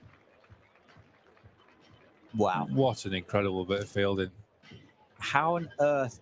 Well, the shot from Sam Hain in the over was impressive. We say the game has changed so much. That there highlights exactly that point we've just made. What a bit of fielding that was by Ashton Agar. Again, you mentioned the overseas, the experience steps up in these situations, and Agar's done exactly that for you. Absolutely. Little moments like that in the game just changes, the context of how it's going to run, or a bit of fortune now might go that, I think Gartz will be on strike here for this ball. Shouldn't probably be on strike. It should have been a boundary. Little things, little twists in the game from moments of absolute world-class execution of skill. Absolutely. Well, you don't need cheering up, but Dave Willey into the attack will cheer you up no end, I'm sure. Extra pace, just rushes Garton, who looks for 2. I don't think Sam Hain's going to be running many 2s here this evening. Yeah, look, he's going to have to bowl 2 from that end. There's 4 overs remaining, isn't there? He's got to bowl the 2. Sometimes I feel that if you can split it up a little bit, you're not bowling 12 balls from one end. In a run chase where, they're starting to hit it quite freely, or they have been hitted quite freely, you can just change it up a little bit, especially with his left arm, change of angle. It just gives you a few more options and a bit of variety in your attack when it comes to the back end. But Dave's gone for this. He's feeling it out there. He's executed really well since he came. These first 2 balls straight on. Yeah, Sam Haynes triggered outside off stump there to target that short boundary. Willie's adjusted. He's seen him move. As I said, Dave's on with the ball here. The ball's coming out really well out the hand. Up top was good pace, good swing. I'm expecting to see a bit of reverse. I think there's a lot of dry wicket ends out there that the ball has been thrown into by the fielders. So I'm just expecting to see a bit of tail, which makes it harder when you're chasing the score. Haynes triggers across again, but goes over the offside. It's not going to go all the way, but it's going to be a fantastic shot. 1 bounce 4, up over cover towards the Bears dugout. Haynes moves to 63. 143 for 5, 55 runs required from 21 balls. The Bears, they have 5 wickets in hand.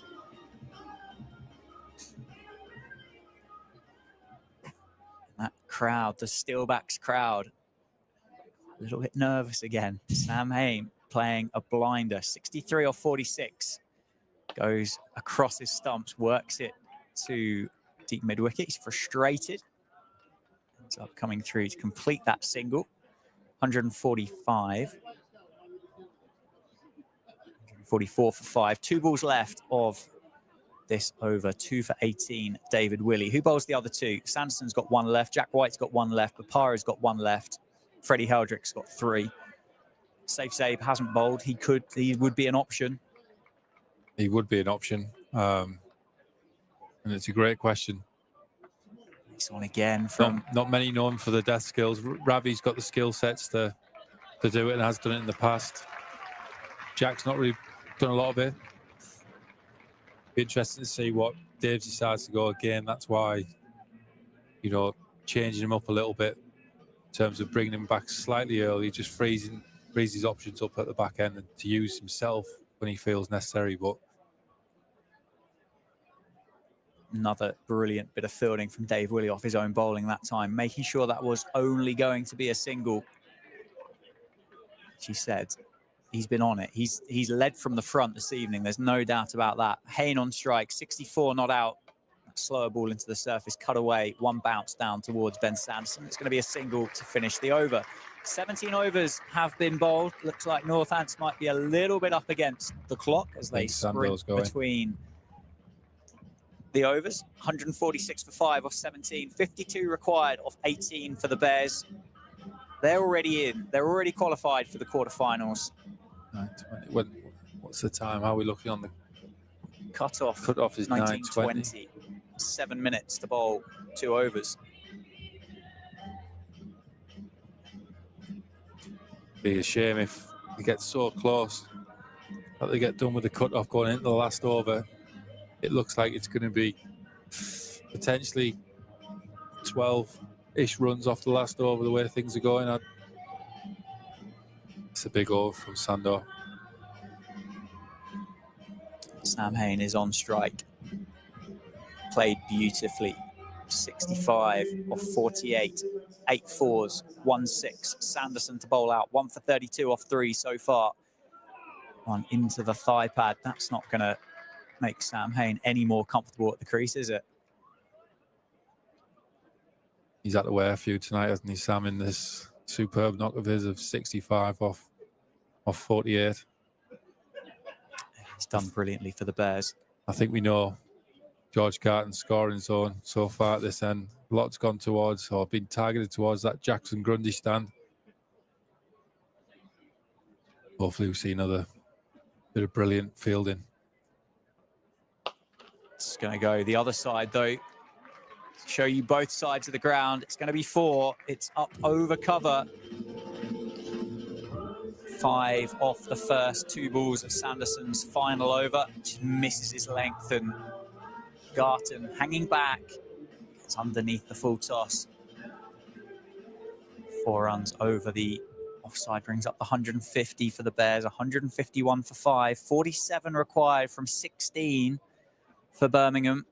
Changing the field. Dave Willey, the captain, goes back to long off. Jack White comes inside the circle. Short third. Garton goes for the ramp.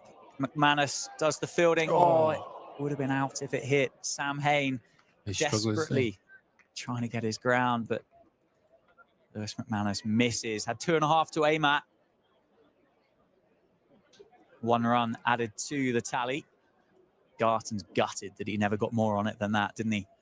I know. I think he's probably got. He couldn't get back on strike as well. I think Sam obviously got to just get his bat in and get safe at that end. But yeah, potentially missed out on getting the left-hander back on strike and that short edge.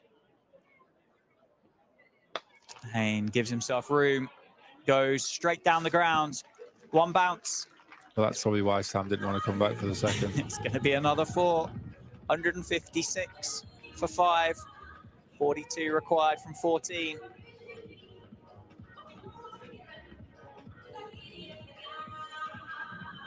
Who are you favouring? Which camp would you rather be in at this stage? I mean, I'd rather be in the Steelbacks camp, surely. You'd like to think so, wouldn't you? 42, still a lot of runs to get. 50 partnership up between Hain and Garton as well. That one, pace on from Sanderson, well bowled. It's just going to be 1. There's 1 delivery left of Sanderson's over. 41 required from 13. Yeah, you would want to be in the Steelbacks camp for sure. But there will be part of the Steelbacks faithful here tonight will know that I don't think the Steelbacks have beaten the Bears since 2020, let alone qualify for the quarterfinal. The Bears have done the double on the Steelbacks since 2020, when the Steelbacks did the double on the Bears. But 159 for 5, end of the over. 39 required off 2, 39 off 12. Hain on 71. Garton 25. Dave Willey will bowl the penultimate over of the evening. 3 overs, no maidens, 2 for 20 so far for the captain. Who's getting the last? It's another great question, Liz. It's another fantastic question. I feel like it should be a question I should be posing to you rather than the other way around, but I'm getting in there early. I think you'd go, it sounds odd, but you'd go Jack White with the experience, wouldn't you? In his second game of T20 cricket. Yeah. I think, anyway. Hain triggers across. Has he got enough of it? He has. It's going to fall safe. Gus Miller chases after it. Just going to be a couple of runs added. Steelbacks won't mind that. They're just going to be looking at this cut-off here. It's getting closer and closer. Will there be a bit of accommodation for the paracetamol and the ibuprofen that was run out for Sam Hain? Will that get a little bit of leeway there? Because if it doesn't, it's unlikely that Dave Willey's going to bowl 5 balls in 2 minutes. I think it's all been taken into account. They do it ball by ball. And outside edge from Hain, cut off by Sanderson. So it's going to be another 2 runs added for the Bears. Got a minute. This adds to the tension of the last over. Certainly does. I can't see how they don't get penalised for this. Yeah, I mean, to be fair, the Steelbacks have struggled with that most of the campaign, getting penalised for slow over rate. I think it's something they've been working hard on to try and get round quicker. Hain goes down the ground, goes all the way down the ground, gets to 80. 29 required off 9 for the Bears. And that will just make this over just a little bit longer as well. 3 balls left to bowl. The cut-off normally happens and it's immediate. So, you know, it doesn't normally save it to the last over. It'll have to come in. Nicely timed by Sam Hain. Is it going to split the field? Great fielding by the Sanderson. 2 guys down there. Fantastic.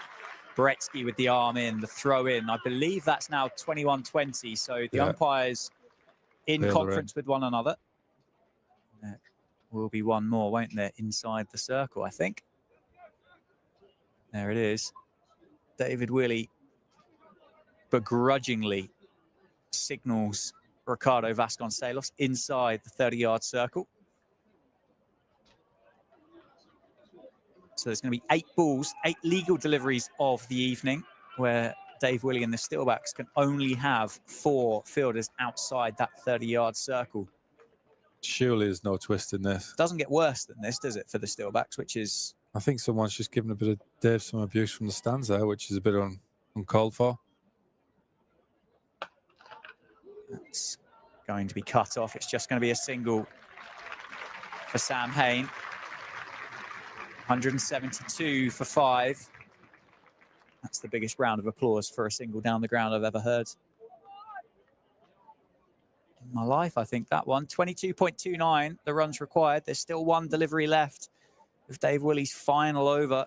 Got too many out at the moment. Pascal needs to come up on the offside here. Don't want to get penalised. You can just feel, can't you? You can hear through the effects, Mike, just how tense it is. Dave Willey's down there in conversation with Ashton Agar, isn't it, down in front of the... Ah, yeah, that must be the members. Conversation that's camouflaged, isn't he? Big shot from George Garton. I think it's going to land safe. Sanderson's going to cut it off. Does well to keep it down to just the single. So there we go. The final over of the evening. The score is 173 for 5. The Bears require 25 off 6. It's certainly going to be Jack White to bowl the final over of the evening. The Steelbacks well ahead. The twist is that they're only allowed 4 outside the 30-yard circle.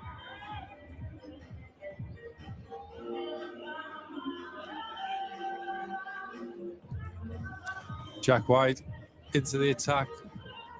Spot the quarterfinals at stake in his second game of T20 cricket. He's certainly done that. Jokes aside, he's done it many a time, Jack. Probably not on this bigger stage under this pressure, but you've seen him execute Yorker after Yorker when he's played second team cricket or when we played squad games and stuff in the past. So he's certainly got that skill set to execute. Yeah, no, he's a fantastic cricketer, isn't he?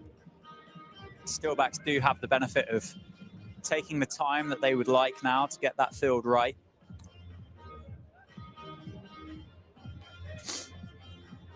Those 4 fielders outside the 30-yard circle. You're going to have Ashton Agar at long off. Matt Bretsky. It's been a fantastic game of cricket, hasn't it? It has indeed. Long off, long on. Cover point and a deep mid-wicket are the 4 outside the circle. With 6 balls left. 25 required off 6. McManus is happy. Dave Willey's happy. Jack White's into bowl. Garton loads up and... Great start by Jack. Gets it down the ground. They're going to take on David Willey for the single. It's going to go through Jack White. It's going to come back for a 2. It's going to allow Garton to come back for a second. 175 for 5. And as you say, a very, very good start for Jack White. 23 required off 5. It's certainly gone quiet in the crowd, hasn't it? Everyone's sat on the edge of the seats here. There's nobody queuing for an ice cream. 23 to win. There's nobody queuing for a pint. There's nobody hiding in the Curo Wealth Lounge. Everybody's out. Everybody's watching. Another good delivery for Jack White. Garton. Had to be a boundary there. Had to be a boundary to keep them in the game. Yeah. Garton gutted. That shows the professionalism of and the quality of this Birmingham side. Already qualified for the quarterfinals. 22 required off 4, 23 required off 5 at that stage, and Garton was gutted that only went for a single. Yeah, and it's the reason why they're one of the early qualifiers in this comp. The class they've got, the experience they've got, skill that they've got in the squad there is the reason, you know, they're one of the strongest teams in the country. So the eagerness to win it, or for an individual put their hands up and win it in a pressure moment, and the disappointment when it doesn't come off, is why they're a strong team. 22 required off 4. David Willey and the Steelbacks making sure the field is right. Sam Hain is the man on strike. He's 83 off 56, 9 4s and 2 6s. Goes leg side, gets it as well. That's going to be 6. That's going to quieten that crowd down again a little bit. moves to 89, 182 for 5, and it's going to be 16 required off 3. What a shot that was from Sam Hain. We've said that a few times this evening. Surely not. Almost. Surely not another twist in this game. Almost gets down and plays that as a slog sweep. 3 balls remain.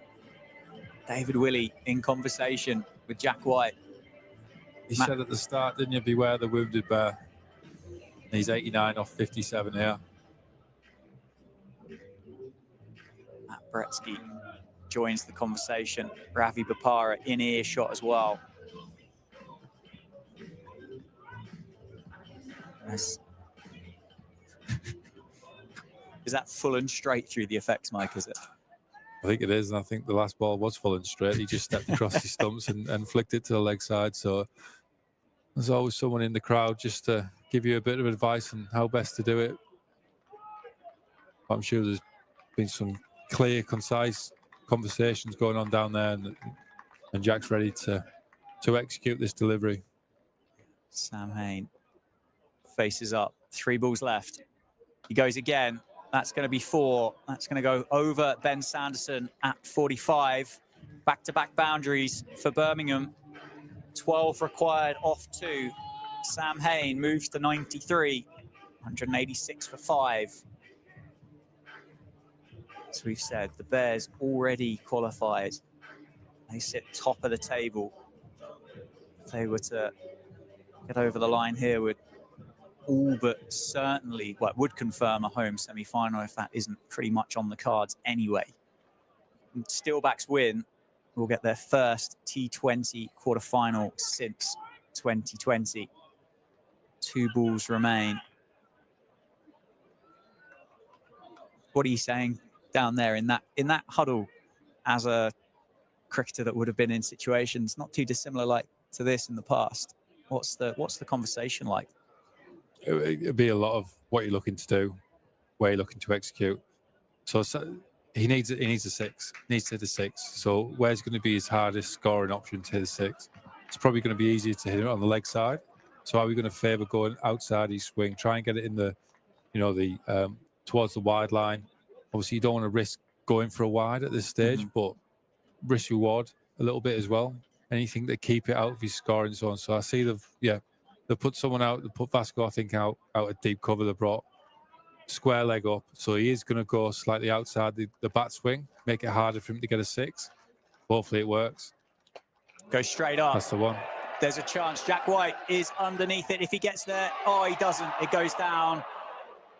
That's not going to matter if the final ball of this innings is a legal delivery. I don't know. I don't even think the bat is crossed there. No, I think Sam was waiting to walk off.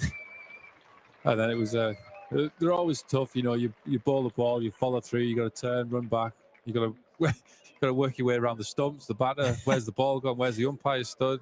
Just spiraled away, didn't it, from Jack White? Just got bigger and bigger and bigger. Took a worldie earlier on in this innings. Well, here we go. Jack White into bowl, 186 for 5. 12 required off 1. Home quarterfinal in the sights of Northants, and they get it. With the wicket. They get the wicket of Sam Hain as well. Fantastic for the Steelbacks. They thoroughly deserve this qualification to the quarterfinal. The cricket they've played this summer in the T20 has been exciting to watch. The way they've gone about it, led by Sads and Dave Willey there, and the way Dave Willey's came out with the ball, and big game. Big players stand up, and he certainly did that with the ball. So credit to the Steelbacks. Have been fantastic to watch, and we got the job done. It's all about getting the job done in the end. So well played. Absolutely victorious by 12 runs this evening at home against the Bears, and qualification for the Blast semi-finals. Could they get a home one? They go up and beat Lancashire tomorrow at Old Trafford. They could be talking about a home quarter-final for the Steelbacks. Yeah, I don't see why not. I think Steelbacks would love to get a home quarter-final. They really enjoy playing cricket. It's a good place to play T20 cricket. It's been entertaining tonight. High scoring, someone on the losing team walking off, having scored 90-something runs, whatever he ended up with Sam Hain there. It's just a good place to play T20 cricket. And the Steelbacks would love to get a home quarter-final, that is for sure. Yeah, absolutely. Well, first innings, having been asked to bat first here by Alex Davies, the Steelbacks made 197 for 6. The standout safe save, 86 off 41 deliveries, 8 fours, 6 sixes. Lewis McManus finishing 22 not out off 10 contributions throughout that innings as well. 2 wickets for Danny Briggs, but Birmingham, having started very well, just weren't able to get control of that again, were they? No, it's always been tough when you get such a good score in the first innings. That run rate just keeps rising, and as you pick up wickets and you stall momentum, it's always difficult, isn't it, for the team to get over the line? But credit to Sam Haney, he put up a hell of an effort there to get them somewhere close. And at some stage you were thinking he was going to take it home for them. So Steelbacks fought well, picked up some crucial wickets. Ashton Agar coming back in, getting a wicket. Ravi Bopara getting the breakthrough wicket. All these little moments in the game. Superb bit of fielding by Ashton Agar, the diving stop by Jack White, the catch by Jack White. All these little things have contributed towards the win tonight. So great work, Steelbacks. They'll be incredibly proud with the performance tonight. Yeah, fantastic performance. As I say, victorious by 11 runs, qualifying for the quarterfinals.